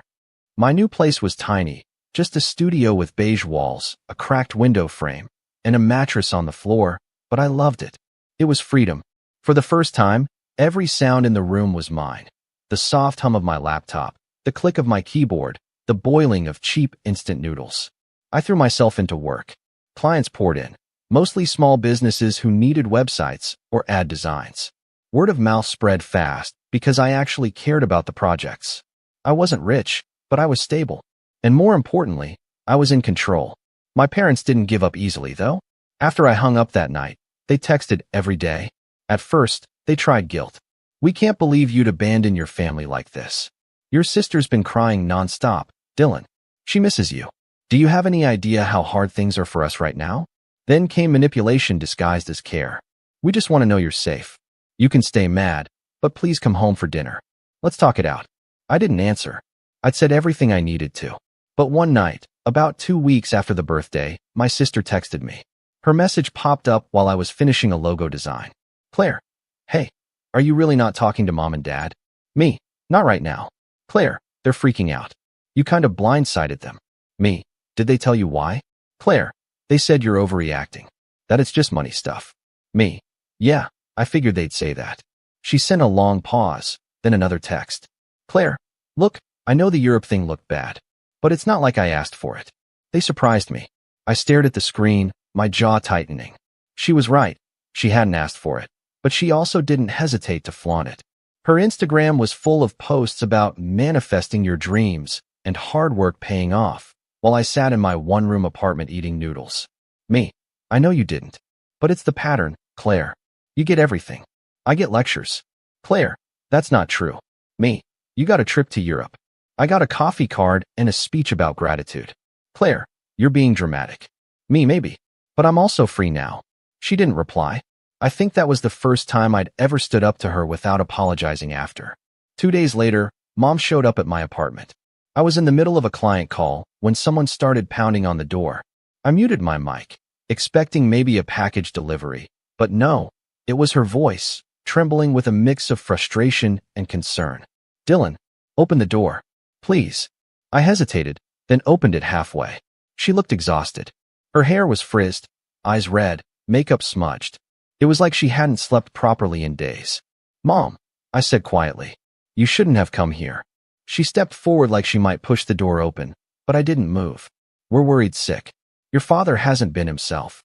Claire's about to leave for her trip, and she's a mess because of all this. I blinked. She's a mess?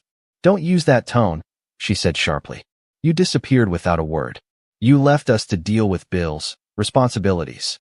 You mean your responsibilities? I interrupted. She frowned. We're family, Dylan. We help each other. I let out a short laugh, not because it was funny, but because of how absurd it sounded coming from her. I did help. For months. I paid for things you didn't even notice. And when I stopped, you finally realized it. Her lips pressed into a thin line. Money isn't everything. Right, I said. But apparently, it's enough to send Claire to Europe. Her expression shifted, guilt, then defensiveness. You're twisting things. That trip was a reward for her effort. She's been studying, working hard. I've been working since I was 16. I snapped, my voice rising for the first time. You just didn't care because it wasn't the kind of success you could brag about to your friends. The silence that followed was heavy. For a second, I thought she might actually apologize. But then she sighed and shook her head. You've changed, she said. You're bitter. This isn't like you. Maybe I finally stopped pretending. She stood there for a moment longer, then quietly said, We'll figure something out without you. And she left. I closed the door and leaned against it, shaking. Not from anger, just exhaustion. A few hours later, I got another text from Claire. Claire, what did you say to Mom? She came home crying. Me, the truth. Claire, you're tearing this family apart, Dylan. Me, no, I'm just not holding it together anymore. That night, I muted the group chat permanently. The next week was calm again, almost peaceful, until my aunt called. Now, my Aunt Laura is the kind of person who always hears things. She's the family's unofficial gossip hub. When she called, I knew it wasn't a check on me. It was to dig. Dylan, honey, she said in that syrupy voice, your parents are so worried. They said you moved out suddenly? What's going on? I hesitated. Just needed space. Well, she said, lowering her tone, they mentioned something about money problems. I didn't want to pry, but it sounds serious. I clenched my jaw. Maybe they should have thought about that before lecturing me about gratitude. She chuckled softly. Oh, you sound just like your dad when he's mad. I didn't respond. Well, she continued, families fight, but they always come back together. Especially when one person realizes they overreacted. That word again. Overreacted. It was the word everyone used when they wanted you to forget why you were angry. Yeah, I said flatly. We'll see. A few days later, my dad finally called. I almost didn't answer, but curiosity got the better of me. Dylan, he started, his tone carefully calm. Listen, I've been thinking. Maybe we said some things that hurt you. Maybe, I said. But, he continued, you have to understand, we didn't mean to make you feel less important. We just wanted to teach you responsibility. I've been responsible, I said. For your mortgage. That's not fair, he said quickly. You offered to help. We never forced you. You never asked where it came from either, I said. You just took it. He sighed. You're making this bigger than it needs to be. Come home. Let's talk face to face. We'll make things right. I hesitated. Something in his tone felt rehearsed. Too diplomatic. Is this about the mortgage? I asked. There was a long pause.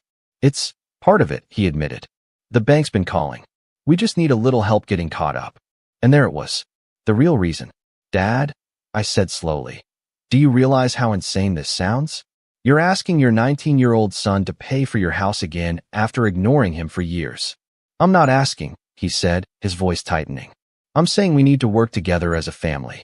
That's what family does. No, I said. That's what I did. And you called it ungrateful. He didn't answer. I could hear him breathing, heavy and frustrated. You're being selfish, Dylan. We raised you. We gave you everything. I almost laughed. You gave me a gift card and a life lesson, remember? That was the end of the call. He hung up without saying goodbye. Over the next few days, I started hearing from extended family, uncles, cousins, even a family friend, all with the same rehearsed concern. Hey, your parents are really struggling right now. You should forgive them. They're older, they make mistakes. It's just money, man. Don't let it ruin your family. I started to realize what was happening. They were spinning the story. I was the ungrateful son who abandoned his family when they needed him most. They left out the part where they'd been living off my work without even knowing it. And the worst part? Claire started chiming in publicly. She posted a photo from the airport with the caption, "Leaving for Europe. Grateful for my amazing parents who taught me what love and sacrifice look like." The comments were filled with heart emojis and "you're so blessed" messages. That night, I couldn't sleep. I kept replaying everything in my head. The lectures, the favoritism, the way they'd turned me into the villain because I stopped letting them take advantage of me. Then, around midnight, another text came in, this time from an unknown number. Unknown. "Hey, Dylan. This is Mr. Grant from the mortgage office. Your parents said you were still handling payments?" I stared at the message for a long time. They'd given the bank my number. My personal number. Something inside me snapped. I realized this wasn't just neglect anymore. It was manipulation. They weren't trying to make things right. They were trying to drag me back into the same cycle of guilt and responsibility. And that was the moment everything shifted.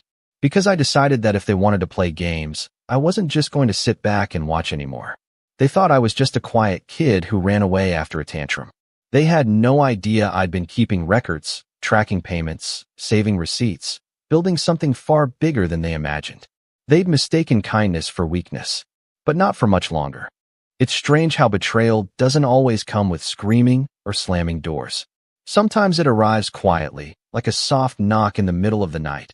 Unexpected, polite even, and by the time you open the door, it's already too late. That's how it felt when I realized what my parents and sister did next. After that call from the mortgage officer, I knew something wasn't right. I hadn't spoken to my parents in over a month, and I definitely hadn't authorized anything involving my name or money. So I called the number back the next morning. "Hi, this is Dylan," I said. "I got a message last night about my parents' mortgage." The man on the line sounded surprised. "Ah, Mr. Collins. Yes, your parents mentioned you were their financial contact. We just needed to verify some recent activity." My stomach dropped. "Financial contact?" "Yes, sir," he said matter-of-factly. "Your name was added to the account last spring as a joint contributor. You've been listed for direct deposits toward mortgage coverage since then." I froze. "Added? By who?" "Your father, I believe. It's in the records." I could feel the blood rushing in my ears. "And what exactly was added?" He paused to scroll through his notes. "Well, originally it was just your contact information and routing number for the direct deposits. But about 2 weeks ago, there was a request to link your savings account as a backup payment source." I nearly dropped the phone. "What?" "Yes," he continued calmly. "We were actually about to process a withdrawal when it was flagged. The name mismatch delayed it. But we'll need your approval too." I didn't let him finish. "Do not touch that account," I snapped. "I never authorized any of this." I hung up and just sat there, staring at the wall. My parents had linked my personal savings account to their mortgage without asking. Somehow, they had enough of my information, probably from when I helped them with online payments, to submit it as a shared household account. That was the moment it hit me. This wasn't an emotional misunderstanding anymore. It wasn't about hurt feelings or favoritism. It was theft. I didn't even cry. I just went cold. After a few minutes, I called my bank. I explained everything, had them freeze the account, and changed every password I could think of: email, PayPal, design platforms, even my freelance payment portals. I spent the whole day locking my life down. That evening, as if on cue, I got a call from my dad. "Dylan," he said, voice tight. "Why did the mortgage payment bounce?" "The bank said something about unauthorized access." I took a breath, trying to steady my voice. "Because you tried to steal from me." His tone changed instantly. "Watch your mouth." "No," I said, my voice rising. "You used my savings account. You tried to take my money without even asking." "That's not what happened," he said quickly. "It was a misunderstanding." "Don't," I interrupted. "Don't even try that." I called the bank. They said you submitted my account as a backup source.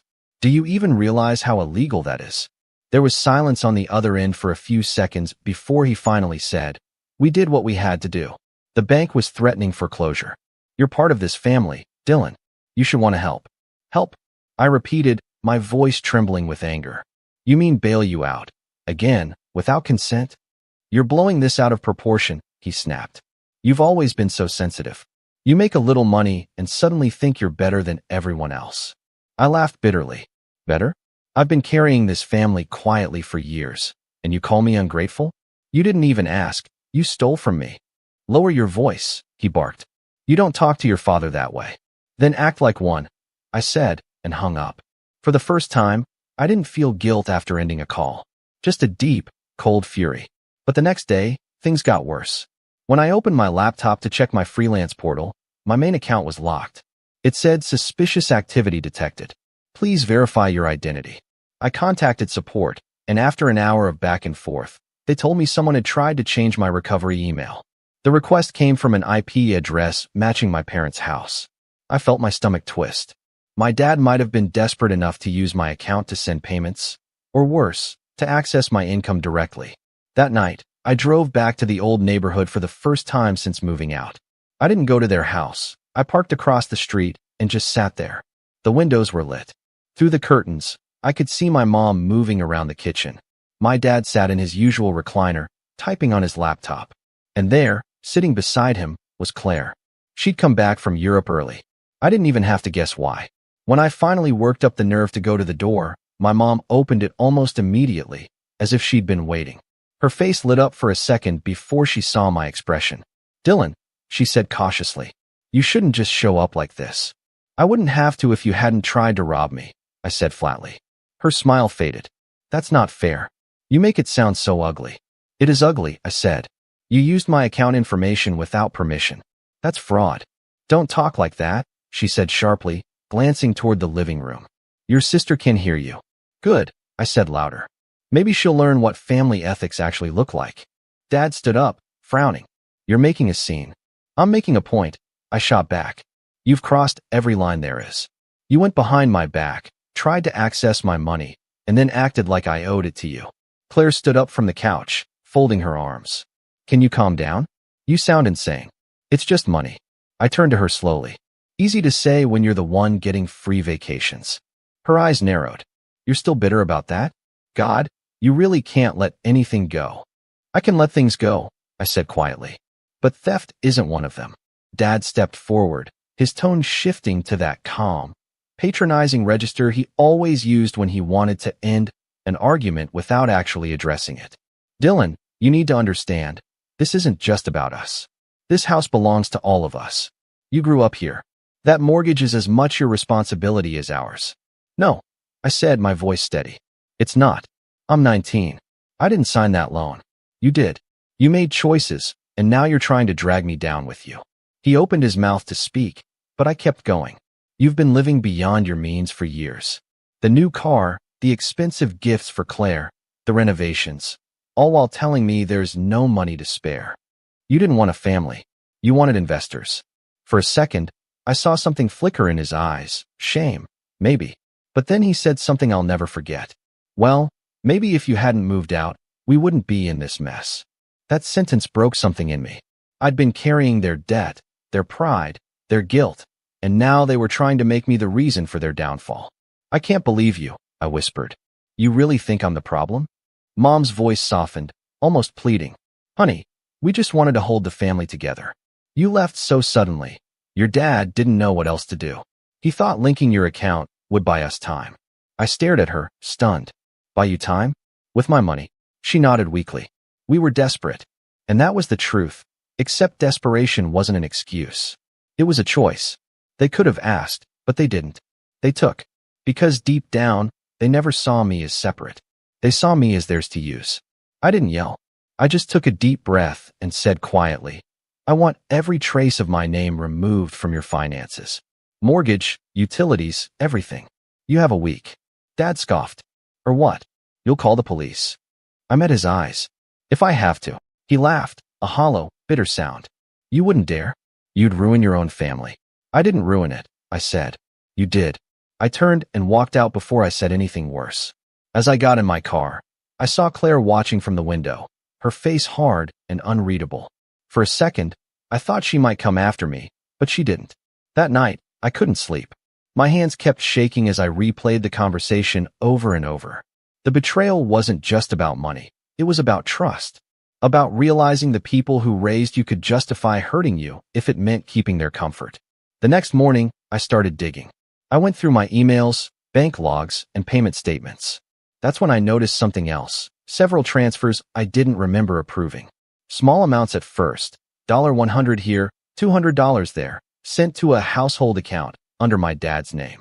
They'd been taking from me for months, long before I moved out. Each new discovery was like another punch to the gut. I'd trusted them completely, helped them when they struggled, believed every word about learning gratitude. And all that time, they'd been quietly bleeding me dry. That realization didn't just hurt. It changed me. Because now, it wasn't about getting away from them. It was about making sure they finally understood what it meant to lose something they took for granted. And I already knew exactly where to start. The days after discovering the transfers felt like falling into a fog, quiet, heavy, and endless. Every morning, I woke up in that small apartment with sunlight filtering through the thin curtains, and for a few seconds, everything felt normal. Then it would hit me all over again. My parents, my own family, had been stealing from me for months. I wasn't angry at first. I was just numb. I'd always thought betrayal would feel explosive, like rage or heartbreak. But this wasn't fire. It was frost. It crept into everything I did, the way I ate, worked, slept. I'd sit in front of my laptop staring at a blank canvas, cursor blinking, and the thought would slide in. They didn't even ask. The work that once gave me pride now just felt like proof of my stupidity. Every dollar I'd earned, every late night I'd stayed up finishing a client's project, had gone into their house, their life, their comfort. And they hadn't even seen me as a person, just a resource. I stopped answering emails for a while. I missed deadlines. My freelance profile took a hit, and one client even left a comment saying, "Talented, but unreliable." It stung, but I couldn't even defend myself. I was too tired. My savings were almost gone by then. I transferred what was left into a new account, but after paying rent and food, it was shrinking fast. I'd never been reckless with money, but when your brain is spinning with betrayal, you stop thinking straight. I'd buy takeout I didn't finish, scroll online stores without buying anything, and then feel guilty for wasting time. My phone was quiet for a few days, blessedly quiet, until one afternoon when I got a text from Claire. "Claire, you're being dramatic again. Mom's a wreck." Me, she should have thought about that before lying to me. "Claire, you're really going to destroy our family over money?" Me, it's not about the money. "Claire, then what is it about, Dylan? You've always had to make everything about you." That one hurt more than I wanted to admit. I stared at it for a long time before typing back. "Me, you wouldn't understand. You've never had to earn anything on your own." She didn't reply, but 10 minutes later, I saw her post something on Instagram. A family that sticks together can survive anything. The photo was of her, mom, and dad sitting at a restaurant, smiling, laughing, like nothing had happened. That's when the anger started to replace the numbness. They weren't suffering. They weren't reflecting. They were moving on, together, painting me as the villain who abandoned them. And I knew what that meant. They were telling everyone their version of the story. I could already imagine the whispers at church or among family friends. Poor Colin's family. Their son turned against them after all they did for him. The idea made me sick. A few nights later, I got another call from an unknown number. Normally, I would have ignored it, but I was half asleep and answered without thinking. "Dylan." It was my dad's voice. "Listen, I know you're angry, but this is getting out of hand. We can't afford the next payment. You've made your point, now come home." I stayed silent for a few seconds. He sighed. "Don't punish your mother for my mistakes. She's been crying every night." "Has she?" I said softly. "Crying because she feels guilty, or because the money stopped?" There was a long pause. "Do you really want to destroy your family?" he said finally. "You think this makes you strong, but it's selfish. We gave you everything, Dylan. Food, clothes, a roof. You took everything." I interrupted. "You used me, Dad, and you didn't even see it. You thought because I didn't complain, it meant I didn't notice." His tone hardened. "You're talking like a stranger, like someone poisoned you against us." I almost laughed. "I didn't need anyone to. You did that yourself." And then I hung up again. That night, I couldn't sleep. The walls of my apartment felt closer than usual. I kept thinking about what he said. We gave you everything. It was the kind of line parents used when they wanted to rewrite history. But the truth was simpler. I'd given them everything. They just didn't want to admit it. The next morning, I walked around the city aimlessly. It was one of those crisp mornings where the air feels too clean, too indifferent. People passed by carrying coffee cups, chatting about their weekends, and I felt invisible among them. I wanted to disappear completely. Just vanish, start over somewhere far away. But I couldn't. Not yet. Because even though I was at my lowest, something inside me had shifted. Maybe it was pride. Maybe it was exhaustion. But I knew I couldn't keep being the quiet one anymore. Still, before I could do anything, I had to fix myself. I started small. Woke up early again. Cooked breakfast instead of ordering. Forced myself to take new freelance jobs. It wasn't easy. Some mornings, I'd just stare at the screen, unable to type, but I pushed through. One design, one invoice, one day at a time. Meanwhile, the messages from home kept coming, cycling through every stage of emotional manipulation, guilt, shame, nostalgia. We miss you, Dylan. Remember when we used to watch movies on Friday nights? Your sister leaves for her second trip soon. You should say goodbye before she goes. Every text felt like a hook, trying to pull me back. But I'd learned something important by then. Silence can be power. When people can't provoke you, they start to show who they really are. And sure enough, after a week of no replies, the tone shifted again. Dad, if you're not going to help, don't expect to be welcome back. Mom, we can't believe you'd turn your back on us like this. Claire, you're jealous. That's all this is. Jealous. That word burned. I wasn't jealous of her trip or her gifts. I was jealous of how easy her life was, how she could hurt people and still be loved unconditionally. I'd spent years earning scraps of approval, and she got applause for breathing. One night, I scrolled through old photos on my phone. There was one from my 17th birthday, me holding a cake, smiling awkwardly while my parents stood behind me, arms around Claire. They looked so proud, but not of me. I remember that night vividly. My dad spent half of it bragging about Claire's grades, while I sat quietly, nodding. I'd worked 2 jobs that summer. They never asked why. That memory hit me like a wave. All those years of small dismissals, brushed off efforts, guilt disguised as love, it wasn't random. It was conditioning. They'd raised me to be useful, not loved. I shut my phone off and just sat there in the dark, gripping the edge of my bed. For the first time in my life, I cried, not because I missed them, but because I realized I'd been craving something they were never capable of giving. The next day, I called Aunt Laura.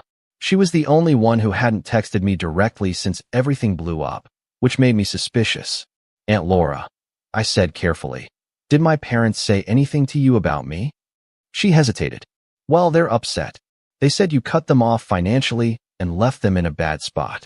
Did they mention why? No, just that things got tense. They didn't go into details. Of course they didn't. They wanted sympathy, not truth. Then she added, they told the family you moved out because you couldn't handle responsibility, that you're going through a selfish phase. I felt something twist inside me. They weren't just lying to me. They were rewriting the narrative for everyone else. Thanks for telling me, I said quietly. I just wanted to know. Dylan, she said gently, whatever's going on, don't do anything rash. They're still your parents. I know, I said. That's the problem. After I hung up, I went for a walk. The sky was gray and heavy, the kind that threatens rain but never delivers. I stopped at a small park and sat on a bench, watching people pass by. Families, couples, friends laughing. It all felt distant, like I was behind glass. But somewhere in that stillness, a thought formed, a calm, dangerous kind of clarity. They wanted control.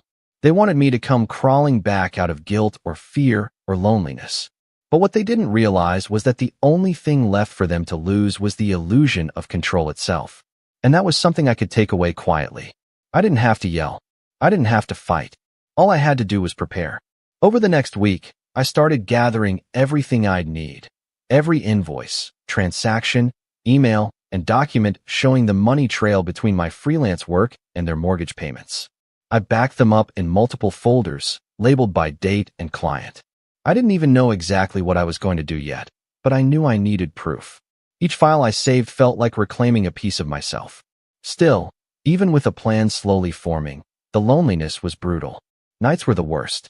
I'd lie awake staring at the ceiling, thinking about the kid I used to be, the one who'd work late just to surprise his parents with an extra payment, who thought love meant keeping everyone comfortable except himself. That kid was gone now. By the time I finished organizing everything, I realized something else. They weren't just taking my money. They were taking my peace. And if I wanted to get it back, I'd have to show them exactly what happens when the quiet one stops playing nice. But before that moment came, before revenge even crossed the line into action, I had to face one last blow, one that would push me to my breaking point. And it started with a single phone call from Claire. It's funny how sometimes rock bottom gives you the clearest view of who you are. After that night on the park bench, I decided I was done letting my family define me, done letting their guilt dictate my choices, done shrinking myself to fit their comfort. The morning after Claire's call came through, I didn't pick up right away. I let it ring. I watched her name flash across my phone like an echo from a past life. When it finally stopped, I sat in silence for a few seconds, and then, for the first time in months, I smiled. Because for once, I didn't need to answer. Instead, I opened my laptop, cracked my knuckles, and went back to work. At first, it wasn't about revenge. It was about survival. I had rent to pay, savings to rebuild, and a reputation to fix. The last few months had hit my freelance business hard, but I still had talent and a name that a few loyal clients remembered. I reached out to every one of them personally, apologized for the delays, and offered to redo or update their work free of charge. That one act, just taking accountability and showing up, started a ripple I didn't expect. One of my old clients, a small clothing brand owner, called me back the next day. "Dylan," she said, "we just landed a partnership with an influencer. I could use a full rebrand. You up for it?" I was. And that project became my turning point. For weeks, I poured myself into that brand. New logo, clean website, professional mock-ups. I lost sleep, skipped meals, but not out of stress this time. Out of drive. Out of purpose.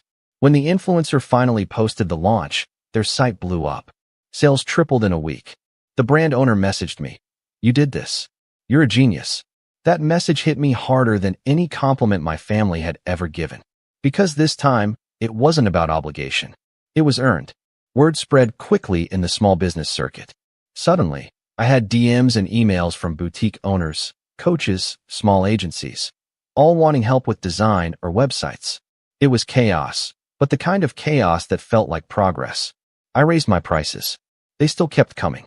For the first time in my life, I didn't feel like I was surviving. I was building. I used part of my new income to rent a bigger apartment, not flashy, but bright and open, with a real workspace and a tiny balcony overlooking the city. I furnished it with things that were mine, my desk, my shelves, my little coffee setup. No hand-me-down furniture, no guilt attached to anything. I remember sitting there one night, cup of coffee in hand, watching the city lights shimmer, and thinking, this is what freedom feels like. Meanwhile, I stayed completely silent with my family. Not a call, not a text. I didn't even check their social media, but I knew they were watching me. Claire still had me blocked, but I saw one of her friends had liked a post of mine, one showing my new workspace with the caption, "Built this from scratch." 2 hours later, I got a text from Dad. "Dad, you seem to be doing well. Glad to see you're figuring things out." Me, "I am. Dad, maybe you can stop holding grudges and come by for dinner sometime. We can talk like adults." I didn't reply, because talk like adults was his code for let's pretend nothing happened. The truth was, my silence was the conversation. It said everything I needed to. Over the next few months, things only got better. My freelancing snowballed into something bigger, a small design studio of my own. I hired a few part-timers from an online community, people like me who were good at their craft, but underpaid and underestimated. We called ourselves Kite Studio. I didn't even tell my family about it. They didn't deserve to know. We started picking up real clients, startups, influencers, small e-commerce brands. I built systems, hired a bookkeeper, learned how to market properly. There were nights I fell asleep at my desk, but I woke up proud instead of drained. I could feel myself becoming someone new. Then one day, a message came through that made me pause. It was from an old high school teacher, Mrs. Porter. She'd seen my designs online and wanted me to speak to her business class about freelancing and independence. Standing in front of that classroom weeks later, talking about contracts, creative freedom, and financial control, something clicked. I was confident. Articulate. People listened. Afterward, one of the students came up to me and said, "I wish my parents supported what I do like yours must have supported you." That one stung a little, but I smiled anyway. "Sometimes," I said, "you have to support yourself first." That became my quiet motto. I stopped defining myself by what my family did to me. I started defining myself by what I built despite them. Still, that didn't mean I forgot. Not even close. Because every time I logged into my bank app, I'd see the old account listed below, frozen, empty, still carrying their name next to mine. It was a quiet reminder that unfinished business was waiting. Then, a few weeks later, my past came knocking again, literally. It was a Sunday afternoon. I was working on invoices when someone buzzed my door. When I checked the intercom, I nearly dropped my coffee. It was Claire. She was wearing designer sunglasses, holding a shopping bag, looking exactly how I remembered her, polished, untouchable, and oblivious. I almost didn't open the door, but curiosity got the better of me. When I did, she smiled like nothing had ever happened. "Hey, stranger." I crossed my arms. "What do you want, Claire?" She walked in without waiting for an invitation, looking around like she was inspecting the place. "Wow, this is nice. Way better than I expected." "Yeah," I said flatly. "I worked for it." She ignored the jab and sat on the edge of my couch. "Mom's been begging me to come talk to you. She's worried. You're still not answering her calls." "I'm not interested," I said. She sighed, like I was the difficult one. "Dylan, this is getting ridiculous. They're your parents. You can't just cut them out forever." I looked at her carefully. "Did they send you here, or did you come on your own?" She hesitated, just enough for me to know the answer. "They just want to make peace," she said softly. "Things have been hard. Dad's been stressed. The mortgage, Mom's health." "Stop," I said. "Don't start with guilt." "I'm not," she said quickly. "I just think you're holding on to resentment for no reason." I laughed, sharp and humorless. "No reason? They stole from me, Claire. They took money from my account without asking. That's not a misunderstanding. That's a crime." Her expression hardened. "You always have to make everything sound dramatic." I stepped closer, voice low. "Do you know what's dramatic? Having to freeze your own savings because your parents forged your information." She didn't respond. She just looked away, tapping her nails against her knee. Then she muttered, "You always were overprotective of your money." Something in me shifted. "Overprotective?" I said slowly. "You mean the money that kept the roof over your head for 2 years? That overprotective money?" She looked up at me, finally losing her composure. "You're so self-righteous, Dylan. You think you're the only one who's ever helped this family? You think because you made a few dollars online, it makes you better than us?" "No," I said, calm now. "It makes me independent. That's something you wouldn't understand." She stood up, her voice rising. "You know what? Fine. Stay bitter. But when things fall apart again, don't expect us to come running to save you." I smiled faintly. "You never saved me. I just finally stopped saving you." She glared at me, grabbed her bag, and stormed out. The second the door closed, I let out a shaky breath. My hands were trembling, but not from fear, from clarity. That conversation was the final push I needed. That night, I opened my laptop again. The folder with all my evidence, receipts, deposits, account links, had been sitting untouched for months. I clicked it open, and I realized something. This wasn't about revenge anymore. It was about truth.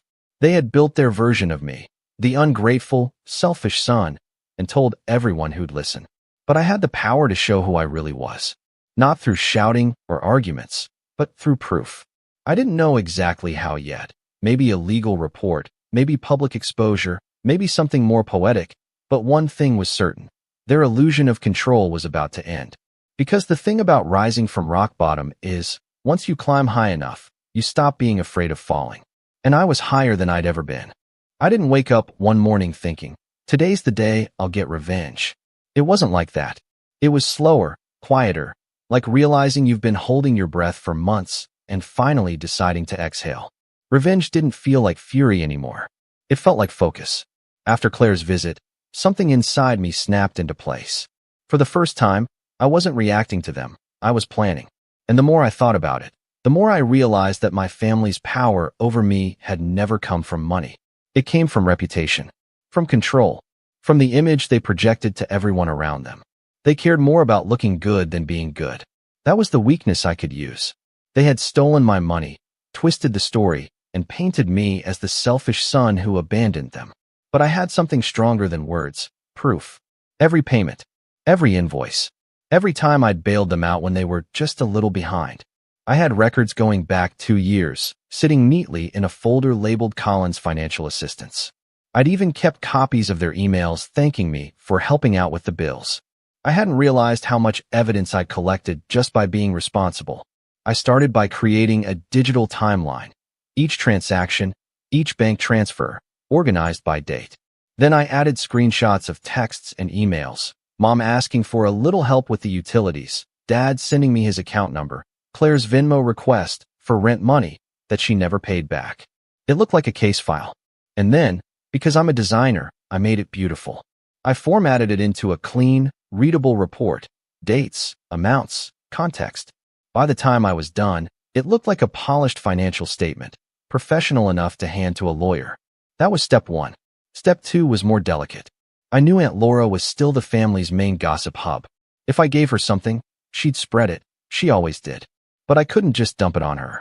It had to look accidental, like she'd stumbled upon the truth herself. So I printed a few pages from the report, highlighted some key transactions: mortgage payment transfer, Dylan Collins household, $1,200, and slipped them into an envelope with a handwritten note that said, "Since everyone's been asking what really happened, I thought it was time to show my side. D. No threats, no drama, just facts." Then I mailed it. Not to my parents, but to Aunt Laura. It took exactly 3 days. On the 4th day, my phone started blowing up. First, a text from Claire. "Claire, what did you do?" Me. Told the truth. "Claire, you're destroying our family's reputation." Me. "I'm not destroying it. I'm just not protecting it anymore." Then came the call from Mom. I almost didn't answer, but curiosity got the better of me. "Dylan," she said, her voice trembling, "what did you send to Aunt Laura?" "Evidence," I said, "of everything you took from me." She gasped like I'd hit her. "You're humiliating us." She's called everyone. "The whole family thinks we're thieves." I stayed quiet. Let her talk. "We were desperate," she continued. "You're our son. You were supposed to help us, not turn us into villains. You turned yourselves into that," I said calmly. "I just stopped covering for you." She started crying. I could hear Dad in the background, shouting something muffled, probably demanding I take it all back. But I didn't, because by then, it had already spread further than Aunt Laura. My cousin texted me saying half the family chat was in chaos. Some people were defending my parents. Others were stunned, saying they had no idea I'd been helping them financially. It didn't matter which side they took. The important part was that the truth was finally out. For the first time, my parents had to live with the consequences of their own actions without me shielding them. That alone felt like justice. But it wasn't over yet. A few days later, I went one step further. I scheduled an appointment with the bank manager, the same one who'd helped me freeze my old account months earlier. I brought the printed report and calmly explained everything: the unauthorized linking, the forged account access, the stolen transfers. He read through the paperwork, eyebrows raised. "You've got quite a case here, Dylan. Do you want to file a formal report?" I hesitated. "I don't want to press criminal charges," I said slowly. "But I do want their names permanently removed from anything connected to me. Mortgage, savings, everything." He nodded. "That can be arranged." It took a few signatures, some verification calls, and a lot of paperwork, but by the end of the week, I was officially free. My name was scrubbed from every joint account, every linked profile, every debt. They couldn't touch me anymore. When the confirmation email came through, I just stared at it for a long time, letting it sink in. For the first time in years, I didn't owe them anything. Not money, not explanations, not silence. That night, I walked to my balcony with a drink in hand, city lights glowing below, and just breathed. It was peaceful. No guilt. No noise. Just peace. But, of course, peace doesn't last long when people like my parents realize they've lost control. A week later, I got another call, this time from Dad. "Do you realize what you've done?" he growled. "We can't even show our faces to the family. Your aunts turned everyone against us." "I didn't do that," I said. "The truth did." He slammed the phone down after a few more angry words, but it didn't bother me. Because for once, his anger didn't mean anything. It couldn't touch me anymore. Still, the silence that followed was strange. There was satisfaction, yes, but also a hollow space where family used to be. I didn't hate them. I didn't even want to destroy them. I just wanted them to see. And when the silence stretched for weeks, I thought maybe they finally did. Then, one evening, I got a letter in the mail. No return address, but I recognized my dad's handwriting instantly. Inside was a single sheet of paper. "We don't know how to fix this anymore. You've made your point. But if you think we can survive without you, you're wrong. You'll regret this when we lose everything." For a long time, I just stared at that letter, the words blurring. And then, without anger or hesitation, I tore it in half. Because that was the moment I realized something deeper than revenge had happened. I hadn't just exposed them. I'd freed myself. They wanted me to feel guilty forever, to keep playing the role of the quiet, dependable son. But now, every chain they'd tied me with, emotional, financial, familial, was gone. And as for them, they'd built their world on my back. Now, they were learning how fragile it was without me holding it up. But they still hadn't learned the final lesson. That was coming next. It took about 3 months for everything to fall apart for them. Not because of me, because the truth always eats through lies eventually. After that letter, I didn't reach out again. I focused on my studio, on my clients, on building a life that wasn't centered around people who drained me. But I still heard things. News has a way of finding you when people can't let go. It started with Aunt Laura again, naturally.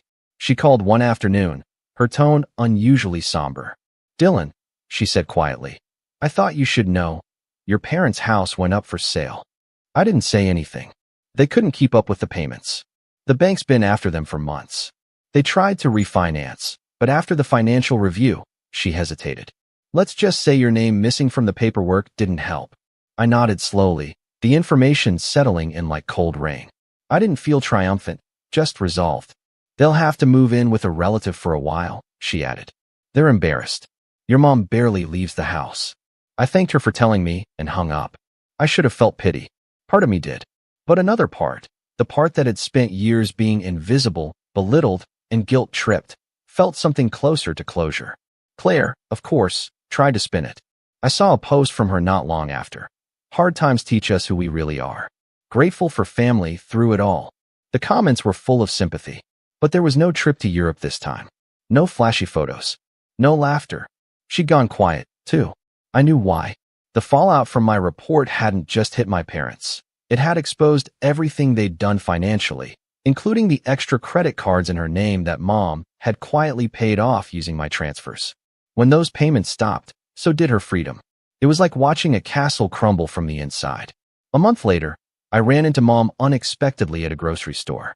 She looked older, thinner, smaller somehow. When she saw me, she froze, eyes wide like she'd seen a ghost. "Dylan," she whispered. I almost walked past her, but something in me softened, just a little. So I stopped. "Hi, Mom." We stood there for a moment, surrounded by the low hum of checkout lines and quiet chatter. She looked down at her hands.